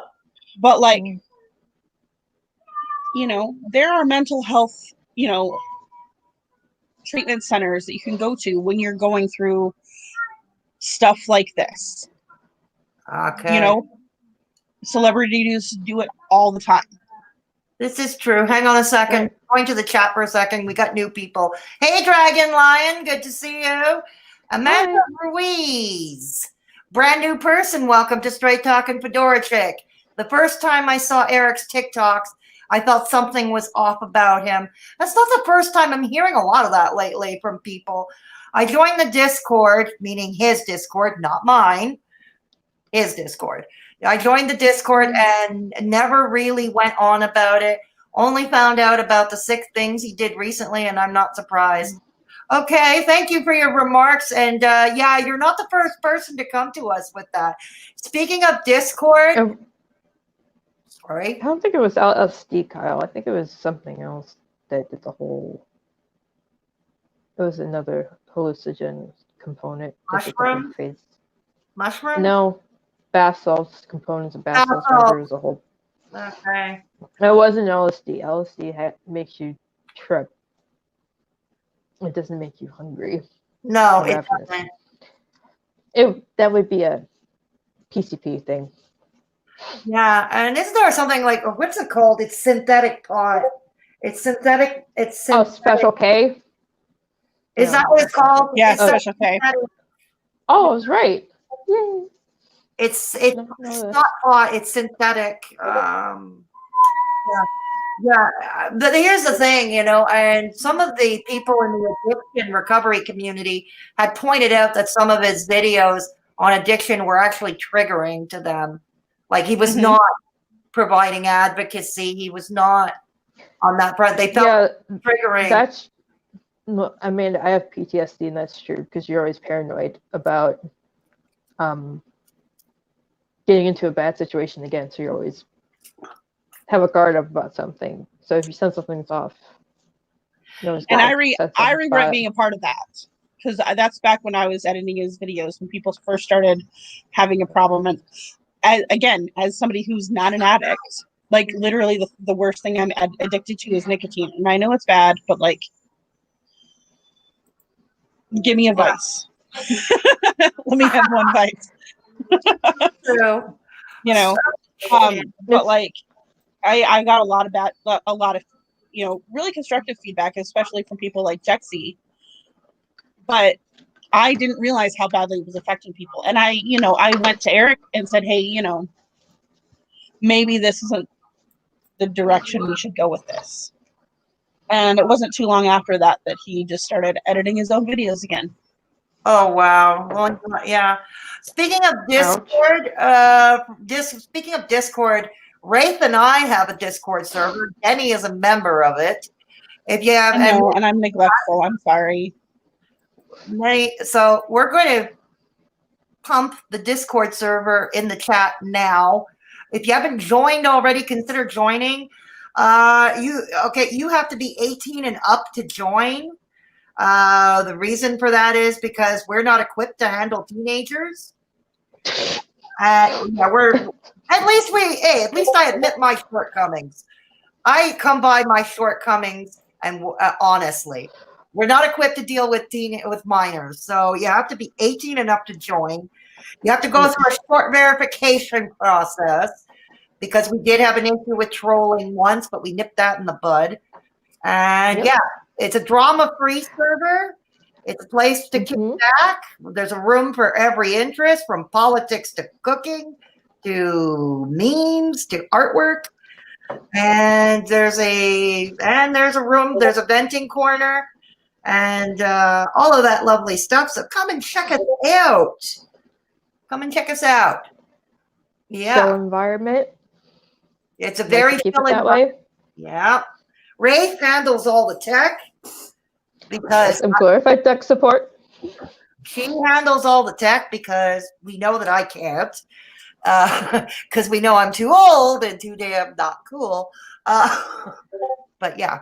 So, anyways, back to the chat. He's part of the. Yes, it is an awesome server. Brown Girl Life, I'm glad you just joined. Brown Girl Life, I'm glad you just joined. I've been waiting for you to join. Yeah, there you go. Yvonne joined over. Thanks, Fish. What? Thanks, Fish. I'm saying thanks, Fish, but Oh, the server. It's always appreciated. okay. Well, now we have a new member, Brown Girl Life. So, Yay. welcome, Brown Girl Life. So, anyways, we're gonna go back to this tripe. We're almost in the home stretch. Indiana, this is just recent, and I'm still so sick at this point. Handing the cops and then scrolling through and going, "What the fuck are we looking at, dude?" I'm like, "Well, everyone on the internet's saying this," and the cops are like, "Well, this is why we're actually officers and not on the internet." And I'm just like, "Fuck, you're an idiot."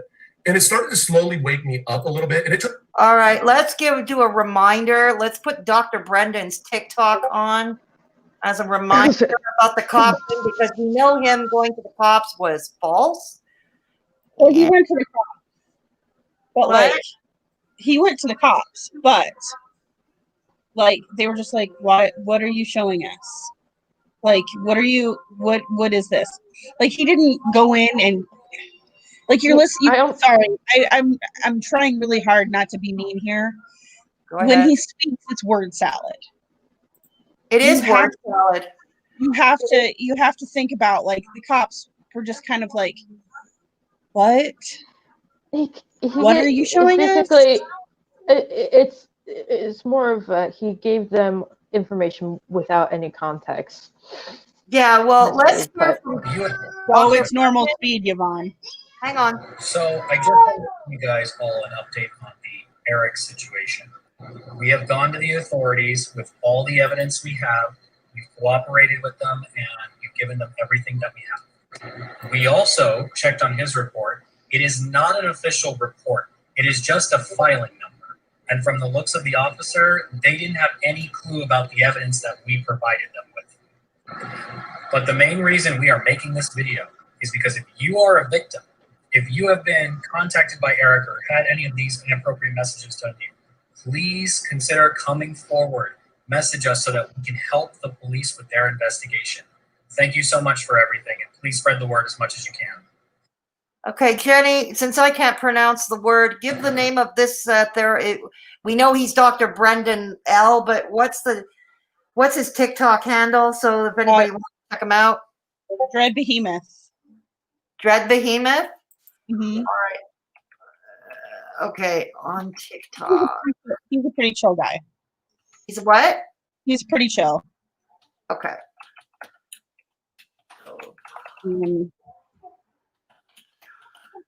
After I put out a couple of videos on him, his wife started following me, and I'm just like, "Who is this?" And then I saw like one of his videos, and I'm just like, "Oh, okay, cool." Wow. So, but yeah, like he's like his videos, because he is a licensed therapist. He's a doctor of psychology. He puts out like, sorry, it's Friday night, my kids are still awake. That's all right. Like he puts out like good informational videos, just like all the other therapists and psychiatrists on TikTok. They put out like bits and pieces. They're not going to be they will 100% put this out there. They're not going to be your therapist. No, obviously not. No, I get But they wanted to get you to a therapist. And none of them are pushing, like, as much as it would probably be helpful, especially right now. I mean, some people could use like telehealth. Like, especially now during the pandemic, and many are still in lockdown or back on lockdown. Right. Like, and like I've used BetterHelp before. It's okay for what it is. It's talk therapy. Right now, I use Cerebral. It's a lot cheaper, and also, I talk to a psychiatrist and I get medication. Oh wow! So it's literally half the price. I heard about that app. So You heard about it too, Ray? Yeah. Okay. like, We still and ask for it. they you know, they tell you who your assigned physician is before you go in, so you can look them up. Right. Whereas with BetterHelp, as much as I appreciated them like sending you right to a therapist literally that day, Sure. you're not always going to look them up. No, that's true. You know what I mean? Especially when you're like fed right into a session. And like with cerebral, like at first I was like, I have to wait a week, really? But like it gave me time to research my doctor, look at her credentials. She was local-ish. Whereas like Oh, with nice. BetterHelp, I had somebody like across the country. With cerebral, she was in Ohio. Like I live in Michigan. The psychiatrist was in Ohio, but licensed to practice in Michigan. Okay, cool. So it's like, but anyway, back with these, like on TikTok, they give you like little bits and pieces of stuff your therapist would tell you, and like it's no nonsense stuff. They're not like coddling, oh, you should do self-care more, blah blah blah. It's like, no, you should do the hard work. You should figure out why you do this, but you should do it with a therapist. Yeah, exactly. Okay, catch you later, brown girl life. Catch you later. Yeah. Yvonne says, I follow psychology in Seattle on YT, highly suggested. Yeah, he's another clinical psychologist and professor. Psychology in Seattle. The guy's name is that's the channel's name, Psychology in Seattle.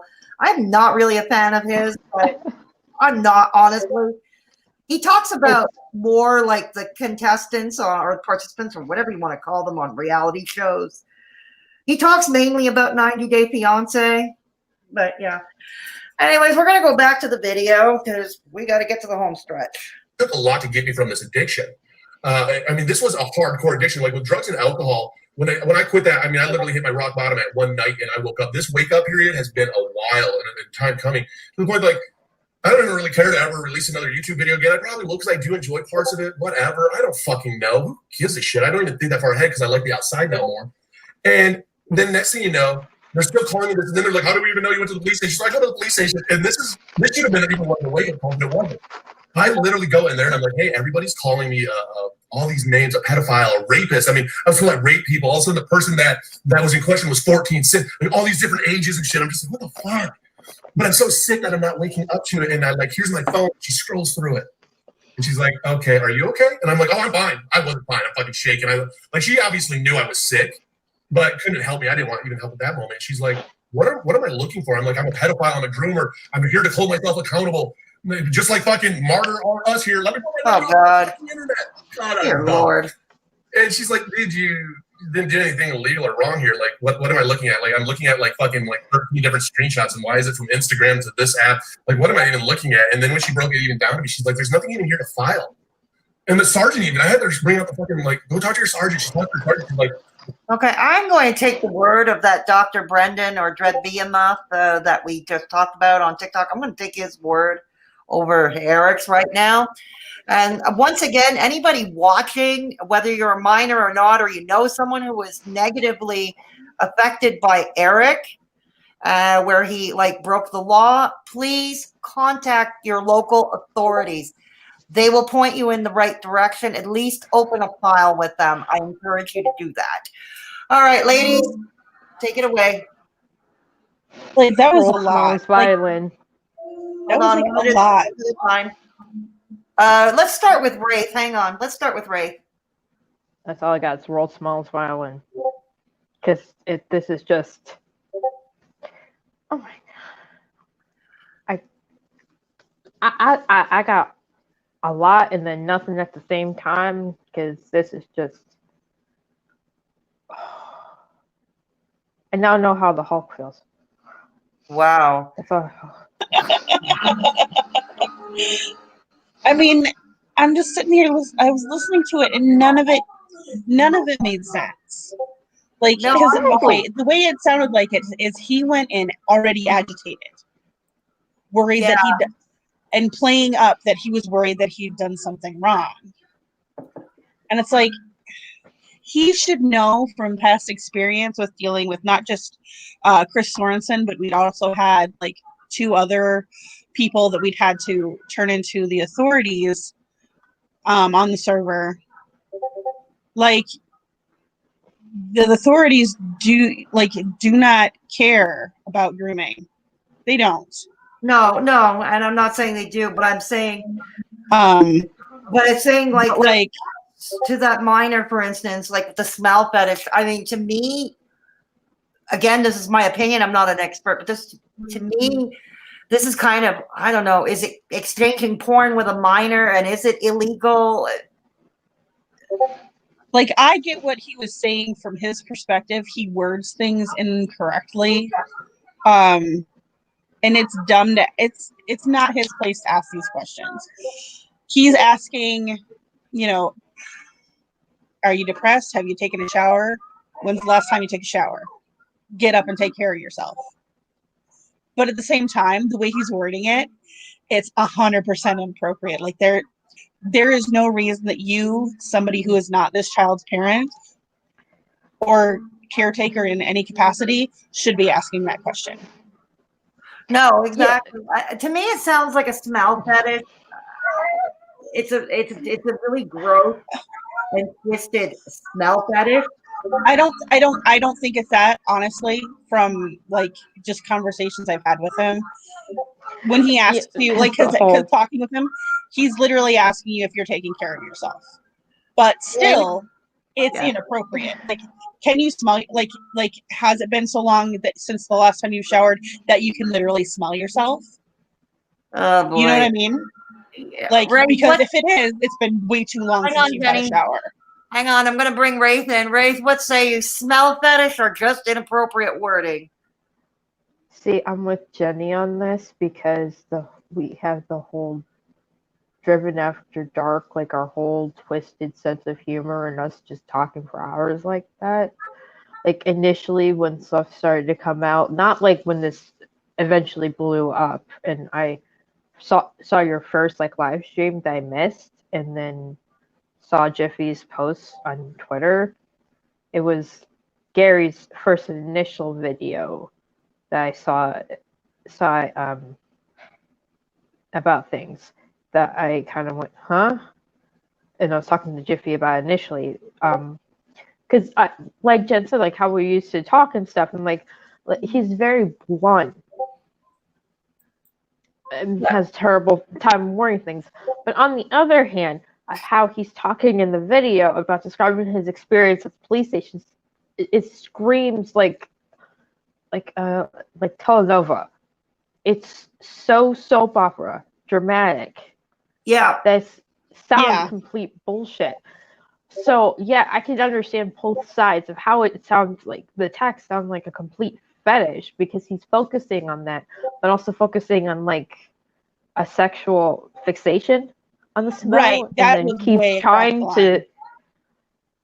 trying to focus on the sexual aspect than like self-care, because we've had conversations where it's just been strictly self-care. So I can understand where it goes into more of a fetish thing, but like there's 2 sides to that. So it's a yes and a no for me. It depends on the context. I don't think you should have been in the DMs of a minor to begin with. Period. Exactly. As soon as she said her age, he should have backed the fuck out of there. Yeah. Actually, he should have messaged her in the first place, but like... No.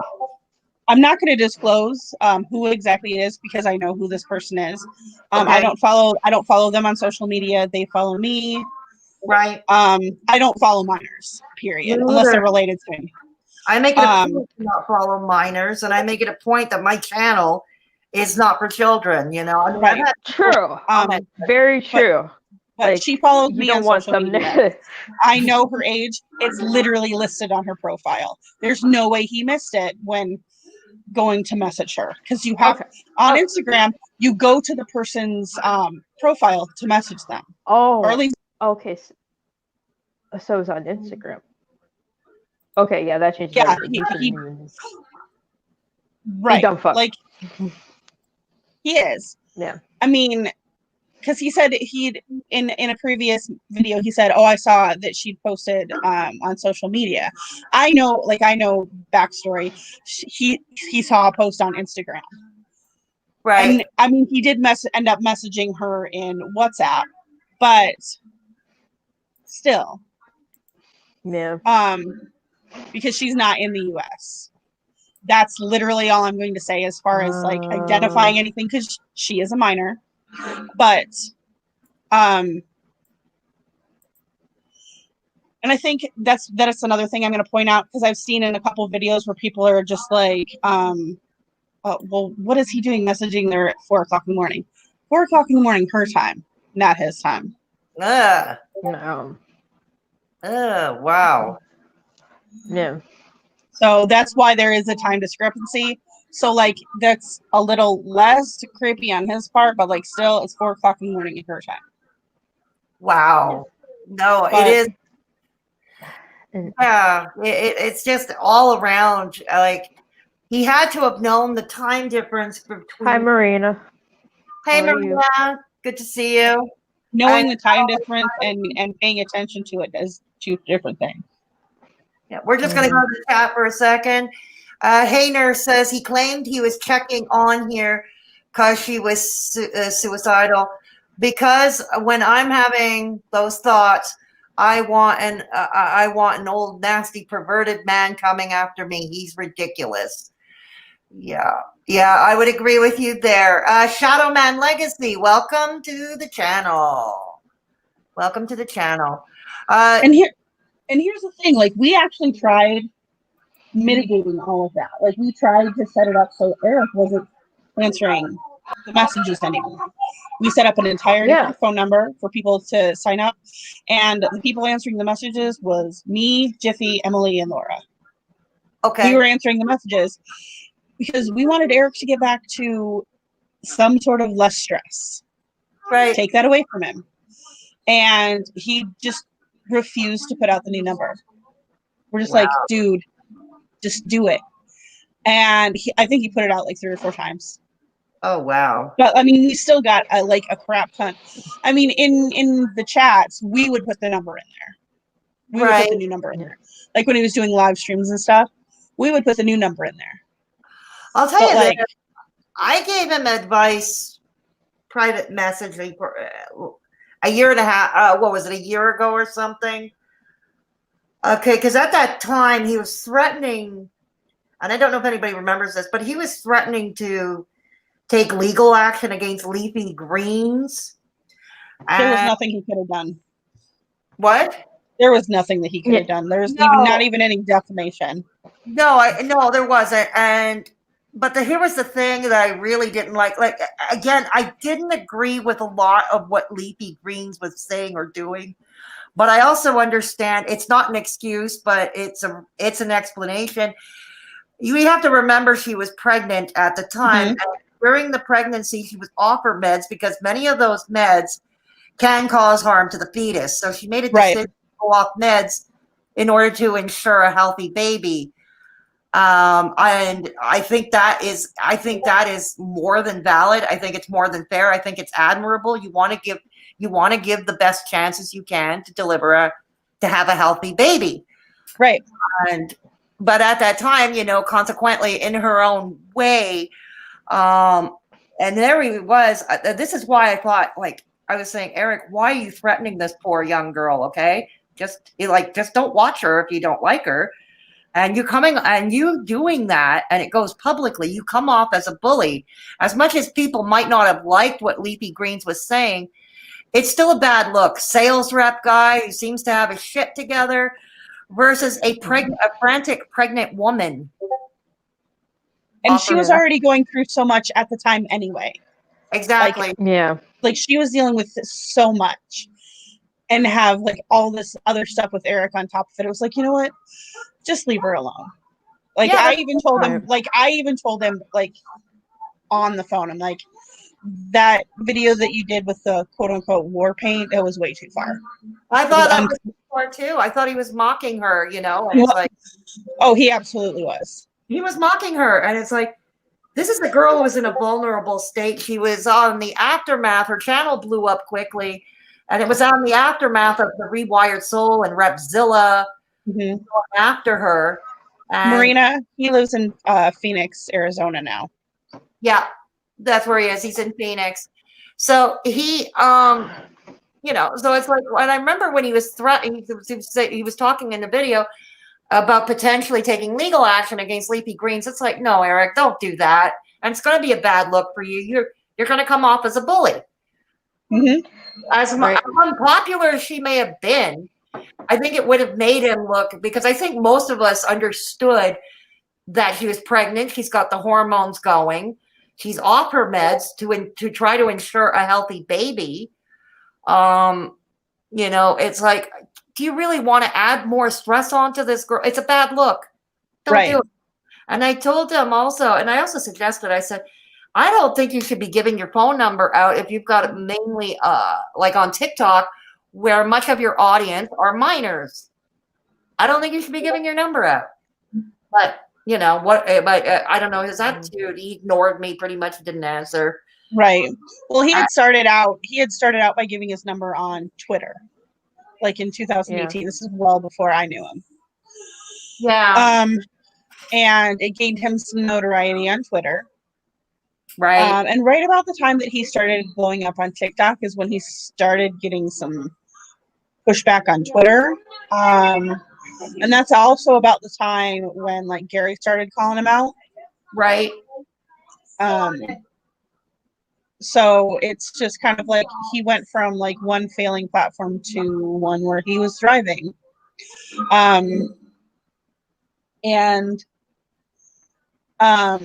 Like YouTube has always been like a mediocre place for him. Like I remember He did actually call it flat out mediocre at that point. What's that? He did. I remember distinctly him calling YouTube, his YouTube platform, mediocre at one point. Yeah, Distinctly remember that. When I left in January, he was still only getting like $50 a month. It's the same thing. If you were to go to his social blade now, it's really not great. I mean, and like I said, his view count, the views on his videos, a lot, especially these days, if you were to compare it to say my tiny channel, I'm getting overall these days, I'm getting better views on my videos than he is. So that should tell you something. You know, I am getting better views. Of course, I'm a commentary channel. I'm not a mental health channel anymore. I'm a commentary channel. I guess commentary gets more views, but even still, I mean, a lot of my commentary videos in the past didn't get that many views, you know, so comparable. Like I said, he's not getting the views on YouTube. That's it. He's not. Good night, nurse. I'll probably talk to you tomorrow. Who's going? Nurse. Oh, okay. Good night, nurse. And thanks for stopping by. Those of you who are new, please consider subscribing. Also, please consider giving this video a thumbs up on the way out the door, or a thumbs down if you don't like it. All right, let's go back to the video. We'll do the recording stuff that you were hearing. Like, okay. Oh my God, like really, how sick am I? I mean, I believe everything on the internet because it was my drug. It would never lie to me. Why would the internet lie to me? Why would social media lie to me? I don't know. Why is it lie to anyone? You know, doing these videos on how all these horrible things. I have a whole lot of horrible things. Those, I was like, dude, just fuck, throw them on. If it makes you feel better, fuck, throw them on. Give it to me, man. I am a piece of shit. Like, dude, fucking do it. And I mean, that was like my addiction. Even then. Like, that's how I know I'm even still a little sick, and I've been spending time outside. And people are like, "Oh, you can." The other tell is the teeth. There's actual. The what? His other tell is and the laugh. And the laugh. Well, yeah, but like when he bares his two top front teeth, like a rabbit. Oh yeah. Oh God. That's another way you know that he's about to spew a bunch of BS. Wow. We're gonna go to the closing remarks, because the rest of that is repeating himself basically. So we're going to go to his closing remarks, the last 2 minutes. Away their strength so that they literally, people start to believe, and even I believe, like, God, it saved my life. No, it saved your life. Just like this, I can thank the people out there who did, and thank God I fucking woke up. Thank God I live in a place now that I can have a good life. Like, and I can afford and not just fucking fuck my bills. And next thing you know, my truck's repoed and fucking my life goes to shit. Thank God I woke up and did the right thing as a husband and had the conversation with my wife. And now we're separated and divorcing the way that it should be, and even being respectful to move away so that we don't be that toxic that even necessarily gets right back together, because I've been known to do that, is get in that cycle where you leave and then you come back and then it's all good and dandy. No, man, get the fuck away. Like, thank God I've gotten the help that I needed. And I hope that somebody learns from this, because you don't realize how powerful that dopamine high is. And I can guarantee you felt it when your views went down, your follower count went down. All of a sudden you're gaining followers every single day, and all of a sudden say the next day you lose some and you didn't gain any. Dude, you're depressed. It ups your anxiety. It ups your depression. I mean, I'm diagnosed with GAD and MBD. Like, let me add in more shit that can fuck with that. Dumbass. But God, like, I'm so glad and happy to be able to say that I was like a coward, fucking stupid idiot thinking I could change the world and take on the suicide hotline and all these people. And in reality, the scariest thing of all is that person that maybe I didn't respond back to that could have taken their life, and how dangerous what I did is. That's the scariest thing of all. I was an addict, almost feeding other people's addiction. Yeah, become a mental health advocate. Fucking people in the name of mental health. I mean, that's sickness right there. I was feeding other sicknesses too, because we addicts love other addicts. If I'm getting high, I'm going to get high with somebody else. I mean, that was my mentality with it. If you're out there struggling, man, get help. Throw the fucking phones away and run to your fucking therapist and be like, dude, I need fucking help. I wish I would have did. Hang on. Okay, hang on. Let's just Sorry. a few seconds. It's okay. Sooner. The last few But it seconds. took all this to wake me up, and I'm thankful for it. And now I got an opportunity. I got an opportunity in my life again. I got an opportunity to join the outdoors, of making memories instead of my memories of wondering why my depression and all this shit's getting worse because I'm just staying inside, just fucking attached. Well, I can become good again. That's the greatest gift of all. Oh, Okay. He absolutely is. Oh my Marina. God! He did not just quote that song. Which what one? song? Because the greatest gift of all is inside of me. Are you really fucking kidding me right now? You're busting out song lyrics to cover up your bullshit? Oh, of course. Like, he bleeds TikTok. But, like, I'm sitting here just listening to the bullshit. He has been, quote unquote, leaving his wife since September of last year. Yeah, He I was was always going to bring that up. I wanted to bring that up. It's like, why the hell did you not think of this sooner? You know, it's like, why did you not think of this sooner to divorce her? If you didn't love her anymore, or whatever, you didn't love her anymore, you didn't want to make a life with her anymore, you no longer saw your future, why the hell didn't you divorce her in the first place? And secondly, I don't even think because he got her, because she got him through his recovery. All right. And it's just like it's and he felt that he owed her. Well, like, at the Why same do I time, get the feeling that it's her initiating this divorce proceedings, not him? I mean, in the grand scheme of things, okay, maybe I'm getting nitpicky in the grand scheme of things, but I'm just trying to, you know, poke holes in his credibility, if you will, which is not hard to do. But and it's basically, No, it's not. You know, maybe I am nitpicky, but why do I get the feeling it's her who filed for divorce? I'm 100%. I'm 100% that she did. You know, and I feel bad for her because she's been humiliated publicly. So Yeah, she has. I mean, can you Honestly, imagine trying to explain? My husband publicly was texting inappropriate comments with young girls and having inappropriate encounters in hotel rooms with young girls. You know, it's like, can you imagine? I can't imagine what's going on in that poor woman. I'm talking about his current. I can't imagine what's going on in her head right now. Well, and here's the thing: like, he would always talk about how, she's not interested in this. She's not interested. The videos that I edited of him talking with his wife, yeah, she, like, I'm not sure if you watched any of those. He is like a little puppy. And she's like Yeah. trying to answer questions like a grown ass adult. Yeah. And he's just like sitting there. I'm like, Eric, can you grow the fuck up and like ask questions like a grown up? Yeah, exactly. Exactly. Because that was the hardest part of editing those videos. She's a badass. Hey, Cat's World. I wouldn't doubt it. Hey, Cat's World. You know, she's gone through some stuff. I'm not, her story is her story. But like, she's gone through some stuff and come out the other side a very strong person. She doesn't have an addiction problem, but she Right. helped Eric get through his recovery. All right. And you know, like, I remember when I first started working with him, like he can't not be in constant contact with somebody, and he's like literally the worst person to ever work from home. And that's what he does in his job, is he works from home. Right. Because I would sit, like, you know, Wraith can probably attest to this, I would sit in the chat in the staff room, because otherwise he'd be calling me. Right. Oh yeah. And like, but he'd even come into the staff there- chat and be like blowing me up, and I'm just like, can you give me like a 20-minute break from you? Actually, you know what I heard? Oh yeah.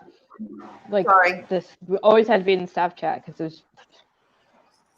Actually, I heard something. This is alleged at this point because I have yet to see a receipt. So I want to make clear this is alleged, but I do want to put a question out there that might be a bit controversial.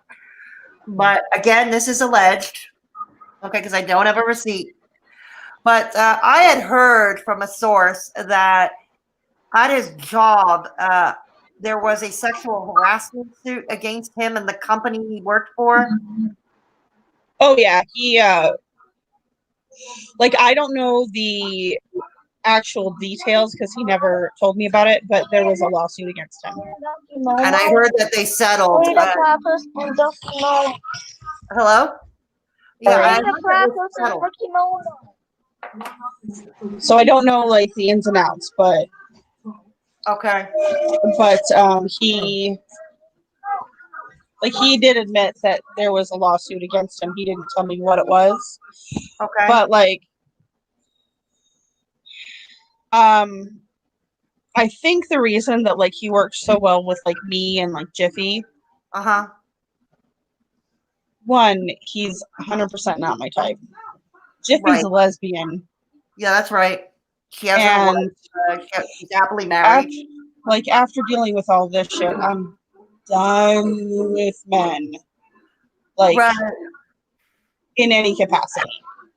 I don't want to be friends with men. I don't like, Yeah. they're a lot. Men is too headache. Right. But like, I mean, it's just going back to, like, I was joking with Jiffy a couple weeks ago, and I even joked with Nurse about this. Like, Okay. after talking with the woman that sent me the screenshots, Yes. the uncensored screenshots, Right. after seeing, like, I literally told him when I saw that, I'm like, yeah, it was before my time. It was almost a year ago, but I never want to see that much of you. All And right. then when somebody asked me for the screenshots of it a couple weeks ago, when somebody asked me for the screenshots, I was like, yeah, no, I'm a lesbian. There you go. I'll bring you a lifetime supply of steel wool and lemon.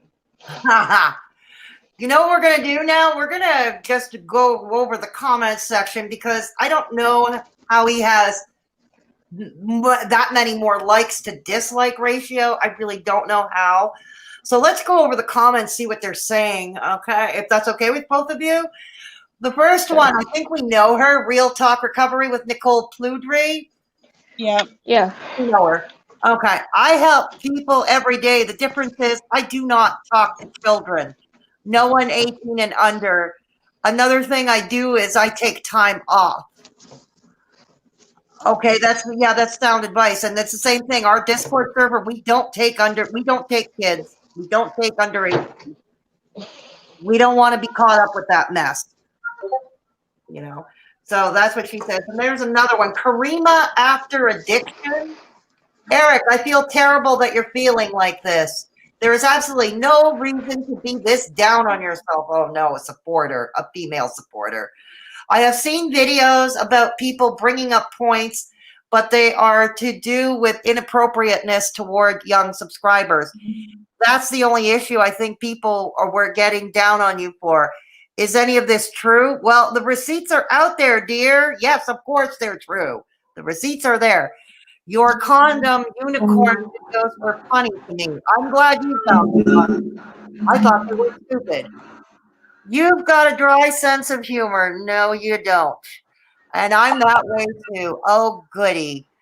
I think you're awesome, and it takes a big man to dedicate their entire life to helping people, other people, and give their phone number to strangers in the hopes of helping them. In conclusion, I just want to say that if you were talking to young subs in a sexual way, that is wrong. Duh. If these things are true, then that is where the problem is, not sharing your phone number. Ladies, this is an interesting comment from somebody who still supports them. Right. And like, I guess Wraith disconnected again.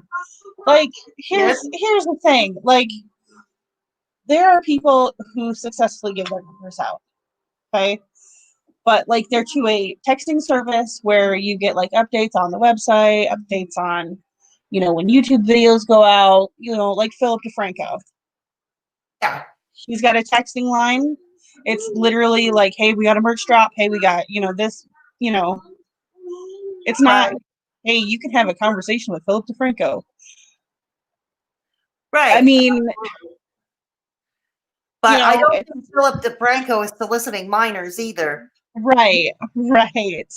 So it's like, and Eric put himself in this situation 1,000%. Absolutely. I would agree with that. Hang on. Wraith says, sorry, guys, on mobile data, not strong enough. Oh, okay. Okay, we got an explanation. Amanda Ruiz says, her channel about me. I fell into addiction and it nearly took my life. I'm clean 4 years now and live as a wife, mom, advocate for still struggling addicts. That's cool, Amanda. That's very cool. Good night, Dragon Lion. Thanks for stopping by.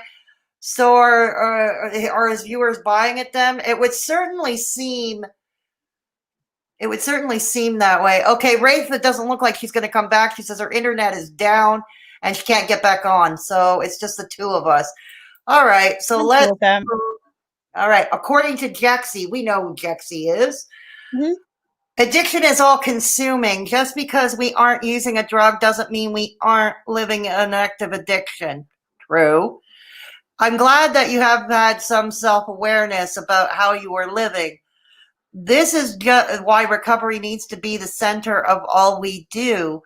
Otherwise, we can get caught up in the things that make us feel good, but cause us harm. Okay. 100%.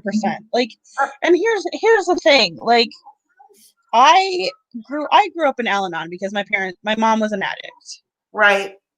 So, like, I went to Al-Anon meetings as a kid. Okay. Because she went to Alcoholics Anonymous, and I went to Al-Anon because I think Al-Anon is more like for the families of the addicts than the loved ones, supporters. I think they take friends too. They take friends too. Like loved ones. Alateen is specifically for kids. Yes. Alateen is specifically for the kids of addicts. Mm-hmm. Or kids who are, kids of, like, let's say they have an addicted parent, the Alateen is for right. Yeah. Where I lived, there wasn't like enough. It was like me and like one other girl. So like we all went to Al-Anon. But like that model of like peer support, that's excellent. Honey, sorry. That sort of model is excellent for peer support. And like in the beginning of building this, that's what we want. Like, at least as far as was communicated to me, that's what we wanted. That's what the server was for. And eventually, like, you know, I've told Gary this. The goal, as far as what I communicated to, you know, LegalZoom and the board, the state state mental health board, state licensing board, all that stuff. We wanted to take, or at least I did, wanted to take it from peer support on the server to have literally physical places where, you know, we could house stuff like Al-Anon and all these recovery groups in places that aren't a church.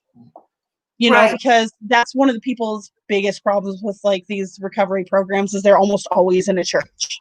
Yeah. And you know, we wanted places where you could go to just talk to somebody about like what you're going through, as well as finding ways of getting resources. Like, you know, in the time that I worked on the server, I walked people through getting food stamps, getting Sure. on Medicaid, Yeah. figuring out their insurance, figuring out how to find a doctor on their insurance. This isn't stuff that you learn in high school. This is stuff that you learn through experience. And if you don't have that, it's scary. It is. It is exactly. And it's like Yeah. he took the work that like the thing that I'm most mad about in all of Yes. this, he took Sure. the work that we worked hard on. We for months and months and months. Like he was never in the server. Like other than to like get a couple like glory posts here and there. Right. Those of us that were doing the work in the server, like this is literally shitting on all the work that we did. Yeah, and I'm sorry that happened to all of you, you know. I mean, I'm sorry that happened because it struck me, you know. I mean, I was a member, like I would go into your Discord every so often in the past, and I noticed he was never there. He was never there. Everybody else was, but not him, you know. Anyways, like, yeah. I was just gonna say, and like when it came to like advertising it, he always like he advertised it as if like we all were there, like including him. And it's like, dude was never there. No, you know, I mean, yeah, exactly. Here we go. Let's more real talk recovery with Nicole Pludre added another comment. Eric, I think it's a lot more than giving your phone number out. Come on, man. Just be straight up. You are talking inappropriately to young teens. So true. That is wrong. You got to get it together, man. We all told you this last year. We tried to help you. You didn't want to listen. Yeah, she's right on the money on that one. She's right on the money on that one. Yep, and like here's the thing that really got me. Like I don't really know a lot about Nicole. I'm subscribed to her channel. I'm not in recovery, so like No. her live chats aren't for me. And I'm not saying that as in like it's not a thing that I would be interested in for. They're not intended for me. So I mean, I've gone to a couple of them, when she has super chats open. Like I've donated a couple times just because it felt like the right thing to do.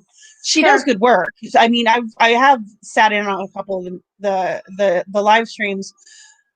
She is super supportive, and you know, I got to give her props. She works really, really hard doing what she does, but she doesn't pretend that she's some guru. She like all of her fuck ups are right out front. Yeah, and she admits them, you know. She does admit them, you know, where she may have made mistakes, where she does. So she does. Mm-hmm. You know, let's be fair, you know, and she's right, you know, her Patreon, like her Patreon where she asks for extra support, where she offers extra support. She's right on this. She does not deal with kids, and she comes right out. She does not, for the same reason why my Discord server is not open to kids, you know, pretty much. You know, we know our limits. I don't want the drama. I don't want the hassle. Because, you know, you have a Discord server where there are minors. That's where there's trouble. Trouble is going to follow not far behind. Look what happened with Eugenia Cooney's server, the thing that came out about the mods. At least one of them was a registered sex offender. Some of them were harassing young girls. Yeah, you got it. Like, and that's like, you got to know who you're hiring. Like, you can't just like, oh, you were nice to me a couple times, so I'm gonna put you as mod. And that's how she operated, you know. And that's how she operated. Same bloody thing, but she's still in denial over the fact, over her own responsibility about her. And I think there were a couple of issues with some of her mods on her Twitch, as well as her Discord.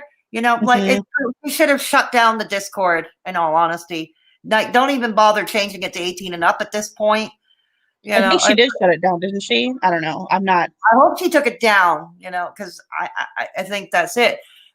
You know, but that's the same thing. Nicole, you know, for those reasons, Nicole doesn't deal with minors. Neither will I. You know, I don't need it, you know, and I used to be an administrative assistant for frontline social workers, as I've mentioned many times on the channel. Okay, for what you know is CPS, we call it, you know, we call it something else here. I was an administrative assistant for frontline social workers.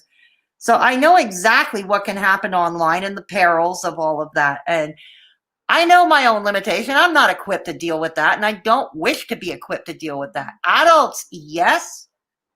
Other adults, yes, but no minors. Not going to do it, you know, Right. and not going to do it. Not happening. It's not going to happen. Let's go on with a few other comments. Let's skip down a few. Somebody says you definitely helped me regarding, you know what? Oh, here's one. Hannah Plains. Don't be so hard on yourself, Eric. You wanted to help people and it's hard to deal with because it's very bombarding. Is her IQ or shoe size or what? You can reach out to me if you need someone to talk to or support. No, How you does don't. that have 7 likes? No. How does that have 7 likes? Like, the reality is, like, he may have, like, superficially wanted to help people, but once it got to the point where people were like, oh, you've saved me, oh, you've helped me do so much, That's it what wasn't about helping. Look at this. Your videos have helped me. You did help people. I think you're too hard on yourself. You're only human. Look at all this. Look at all this. Here, you know, Mary Beth. Oh no, Mary Beth Wiley says, "Didn't you say you were wrong about your text to the minor, and then imply the texts were fake?" Someone caught him in a lie. Someone caught him in a lie. That's good. Way to go, Mary Beth. Way to go. Caught him in a lie. But everybody else, other than Mary Beth or Nicole or Jexy, oh my God. They're like talking about how you helped me and your video, this, that, and the other thing. Like, I'm not getting this. It's almost like cult mentality here. Here's a good one. It's down below. It's from Hendrix's girl. You can't expect to come out of a drug addiction by still going around the same people doing the same things. How do you expect to come out of the internet addiction where you're still posting to the same social medias and doing the exact same things no matter how many times you upload? True. This is true.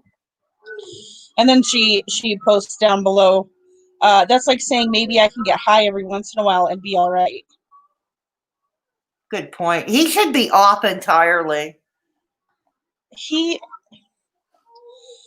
posted that TikTok saying he was taking a break. Less than 12 hours later, he was on his Patreon talking about going live in a Zoom that weekend. Oh dear. Okay, good night, Amanda. Thanks for stopping by. Those of you, please don't forget to give this video a like. And if you haven't already subscribed, please consider subscribing. Witches, brews, views, yeah, cult mentality. It's odd. It's like whatever their fave says goes, even though they do extremely problematic things. Yeah, and I think some people sadly never wake up, unfortunately, which they never wake up, unfortunately.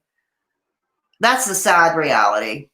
It really is. And like, I mean, it wasn't even 2 days before he posted again to TikTok, and it was boom, boom, boom, back to back. It wasn't even apologies. Like, he had erased the big apologies, and then he went on to some explanations, and they were just like, I'm gonna put on my mom hat for a minute, okay? Sure. Tonight my 8-year-old tried to keep me out of the bed, out of his bedroom, Right.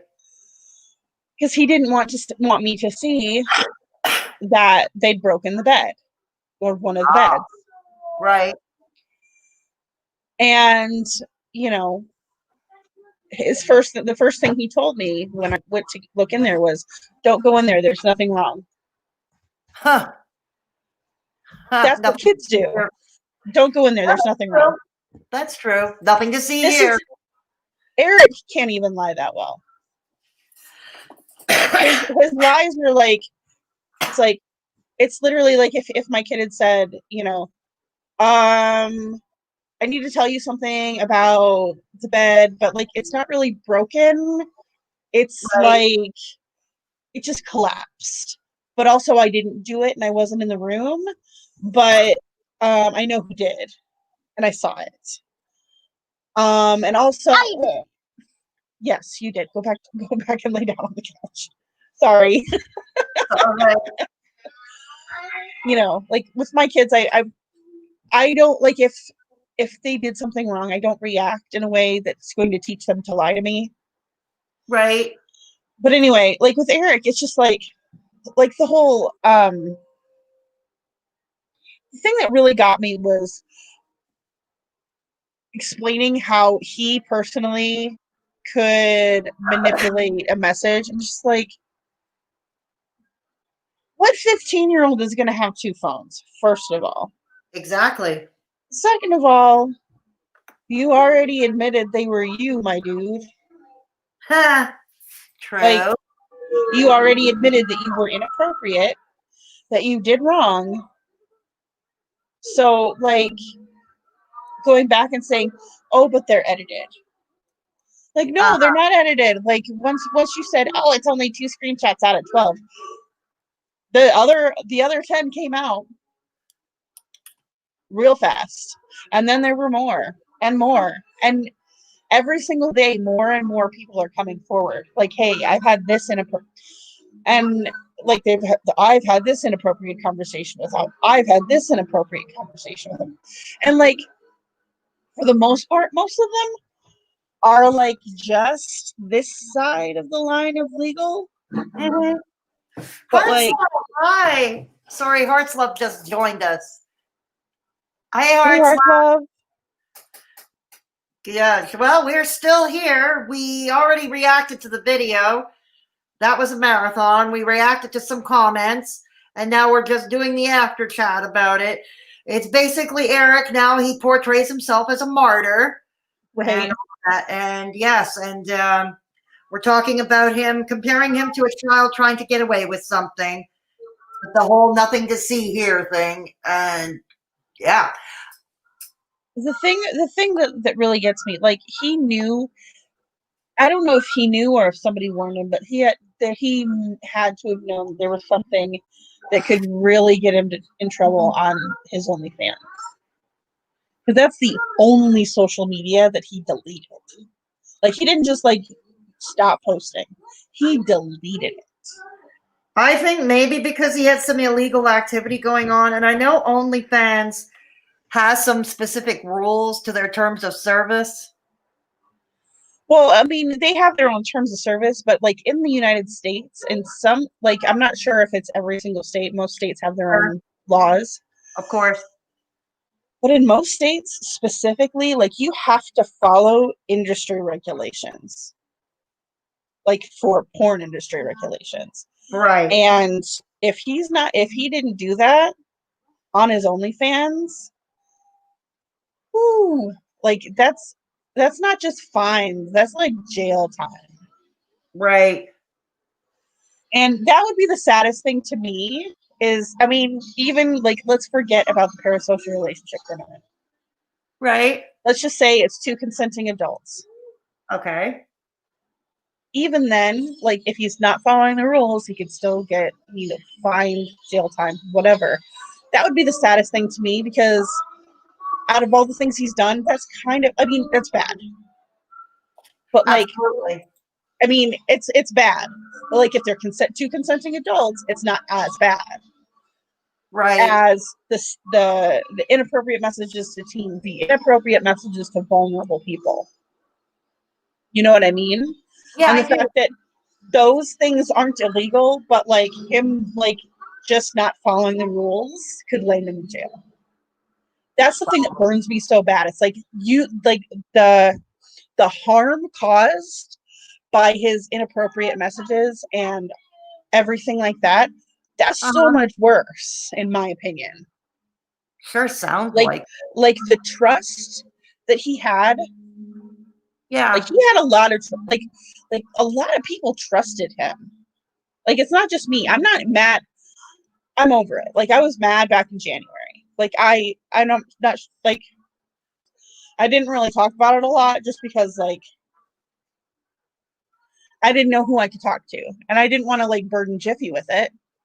Right. And like I didn't want to burden like everybody else, and I didn't know if I didn't know if Wraith was mad at me, and I didn't want to bring it to her because she had every right to be mad at me, you know. But like at the same time, like all the stuff that was going on, like I didn't know who to talk to, and I didn't want it to turn into tea. You know what I mean?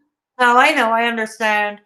Like that was that's why I didn't like vent on social media. I didn't want it to turn into tea because that's because I knew that in turn could hurt other people, and I didn't want that. Like I went and I talked to my therapist, got it out that way. It took some time, but it was just like I was heartbroken, but now I'm angry because like all these people are going through, like I was okay when it was just me going through the heartbreak. Now it's literally hundreds of people dealing with this, and I am angry because it never had to happen. Right. Right. No, I hear you. I hear you. It is disheartening. Hearts Love says, hey, at Wraith, peonies and everyone. I hope everyone is having a good evening. Well, we're trying to, despite the subject matter. LOL. This is true, considering the circumstances. Yes, we're all trying to have a good evening. Yeah, absolutely. No, nothing else. Yeah, sorry. Sometimes the chat is delayed here with StreamYard. Sometimes the chat is delayed here. So anyways, we've been on for over 2.5 hours. So we're going to be staying on only for the next 5 minutes or so. And this is where we're going to turn it over to you in the chat. We're going to turn it over to you if there are comments in the chat. Please also consider subscribing if you haven't already done so. Please give this video a thumbs up. It's a free way to help your girl. If you didn't like this stream, you can give it a thumbs down too. It's all engagement. And also, if you want to support the channel, yes, here's the obnoxious e-begging portion of the show. Because I noticed that already YouTube has put a yellow symbol next to my video, which means the monetization will be limited. It's not suitable for advertisers. Go figure. Fisherman, I 100% agree. I wish Eric had been the person that I wanted him to be. Yes. Like this whole, like none of this, like I wish that things had gone differently. Like things were supposed to be so much different. I think many people do, especially those of you, like Wraith, like Jippy, wish that things had gone so differently, but they didn't. One thing that should have been like the biggest red flag for me was when he told me that his hero was Tony Robbins. Like that should have been like a big yikes for me. Feel the oil. Yeah. So anyways, back to the obnoxious. So I have the links I'm putting in the live chat now. I have Patreon. Want to join or a one-time donation, PayPal. And also I have merch. Yes. Yay! I have merch. We're going to put the link to my Teespring. I'm still looking into moving my merch over to Shopify. But for the time being, you can order from Teespring if you wish. Yeah. So I have some really cool designs there, some cool slogans, some very cool slogans. Hearts Love did some of the artwork on some of the designs. Nice. Yeah, so a big hand for, She's a good artist. isn't she though? Yeah, so Hearts Love gets a shout out there. Yeah, she drew the panda and she drew the Shiza F. Ucker illustration. But the rest are my design. The rest of them I designed. Oh, that reminds me. Anybody that bought or received as a gift Driven merch, most of it was designed by either Jiffy or I. Oh. There is a way that you can remove, like from Teespring, there's a way that you can remove labels, or not labels, but you can remove the ink. Take a how do you put it? A Q-tip with nail polish remover. You want to put a towel underneath whatever you're removing from and just gently rub it off. Oh, good to know. So you can take off the Driven label and just keep the rest of the shirt. Because I worked hard on those. Wow, good to know. Good to know. No, I do not personally own any Driven merchandise, but that's good to know for those who have and may want to sponge off the Driven thing. Yes. Also, my Discord server, again, as mentioned throughout the stream, it is for 18 and up only. And you will have to go through a quick verification process when you enter. Yeah, you will enter you will have to have a quick verification process. We are the Discord server with actually not a bad reputation. That's going to be my new slogan. We're one of the few without the bad reputation. So, yeah. So, anyways, we have a server. We have rooms to suit all interests. We have a venting corner. We do offer peer-to-peer support, but only for adults, no kids.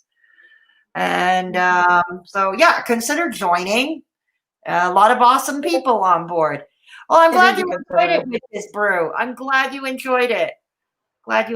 So there you have it. So yeah, I'm glad I had the time to stop by, because I'm glad you did stop by. This is literally like the first time in months that I've gotten a notification that you uploaded a video or anything, but it was right on my phone. I was like, you know what? I'm gonna hop in the chat. And then you're like, hey, you want to come on? I'm like, let me find my headphones. Well, yeah, and I'm glad you did come on panel. I'm glad Wraith, thanks to Wraith, I don't think she's with us anymore because she said her internet went down for the night. So I don't think she's with us, but yeah, I want to thank Wraith for having joined us earlier. For those of you, the stream will be up in its entirety. It will remain up. So if you came in late or you missed it or you had to drop out early, it's all there. It's all there for you in you can watch it in replay. You have any extra comments? My comment section is always open. Yeah, my comment section is always open. And yeah, so anyways, I think we're about to end it. Any quick final remarks before we end it, Jenny? Not really. Thank you for having me, and thanks to Wraith for being on too. I enjoyed it. Well, good. I'm glad you came on. I wanted to have both you and Wraith because I know you were with them and you were working with his Discord and all that, and and all that for a long time now. So you witnessed certain things. Yeah. And so I wanted to hear it from both of your perspectives, and it came true. Yay! I did something right. So, anyways, let's hope we Eric off social media at some point. He actually learned that's off social media. Fingers crossed. Yeah, I apologize for having been away for nearly 2 weeks. It's just real life intervened. It happens. What are my next videos coming up? I have no idea yet. Also, you are free to leave me video suggestions. You are free to leave me video suggestions if you like. Feel free. Let me know who do you want me to call out? Who's problematic behavior do you want me to call out? Because that's pretty much the type of commentary I do. Is there somebody scamming somebody? Let me know. And we'll see what we can do. So anyways, I'm going to wish you all a good night. And thank you all for stopping by. You all are awesome. And yeah, so All right. Good night. good night, everybody. Bye. Take care of yourselves and each other.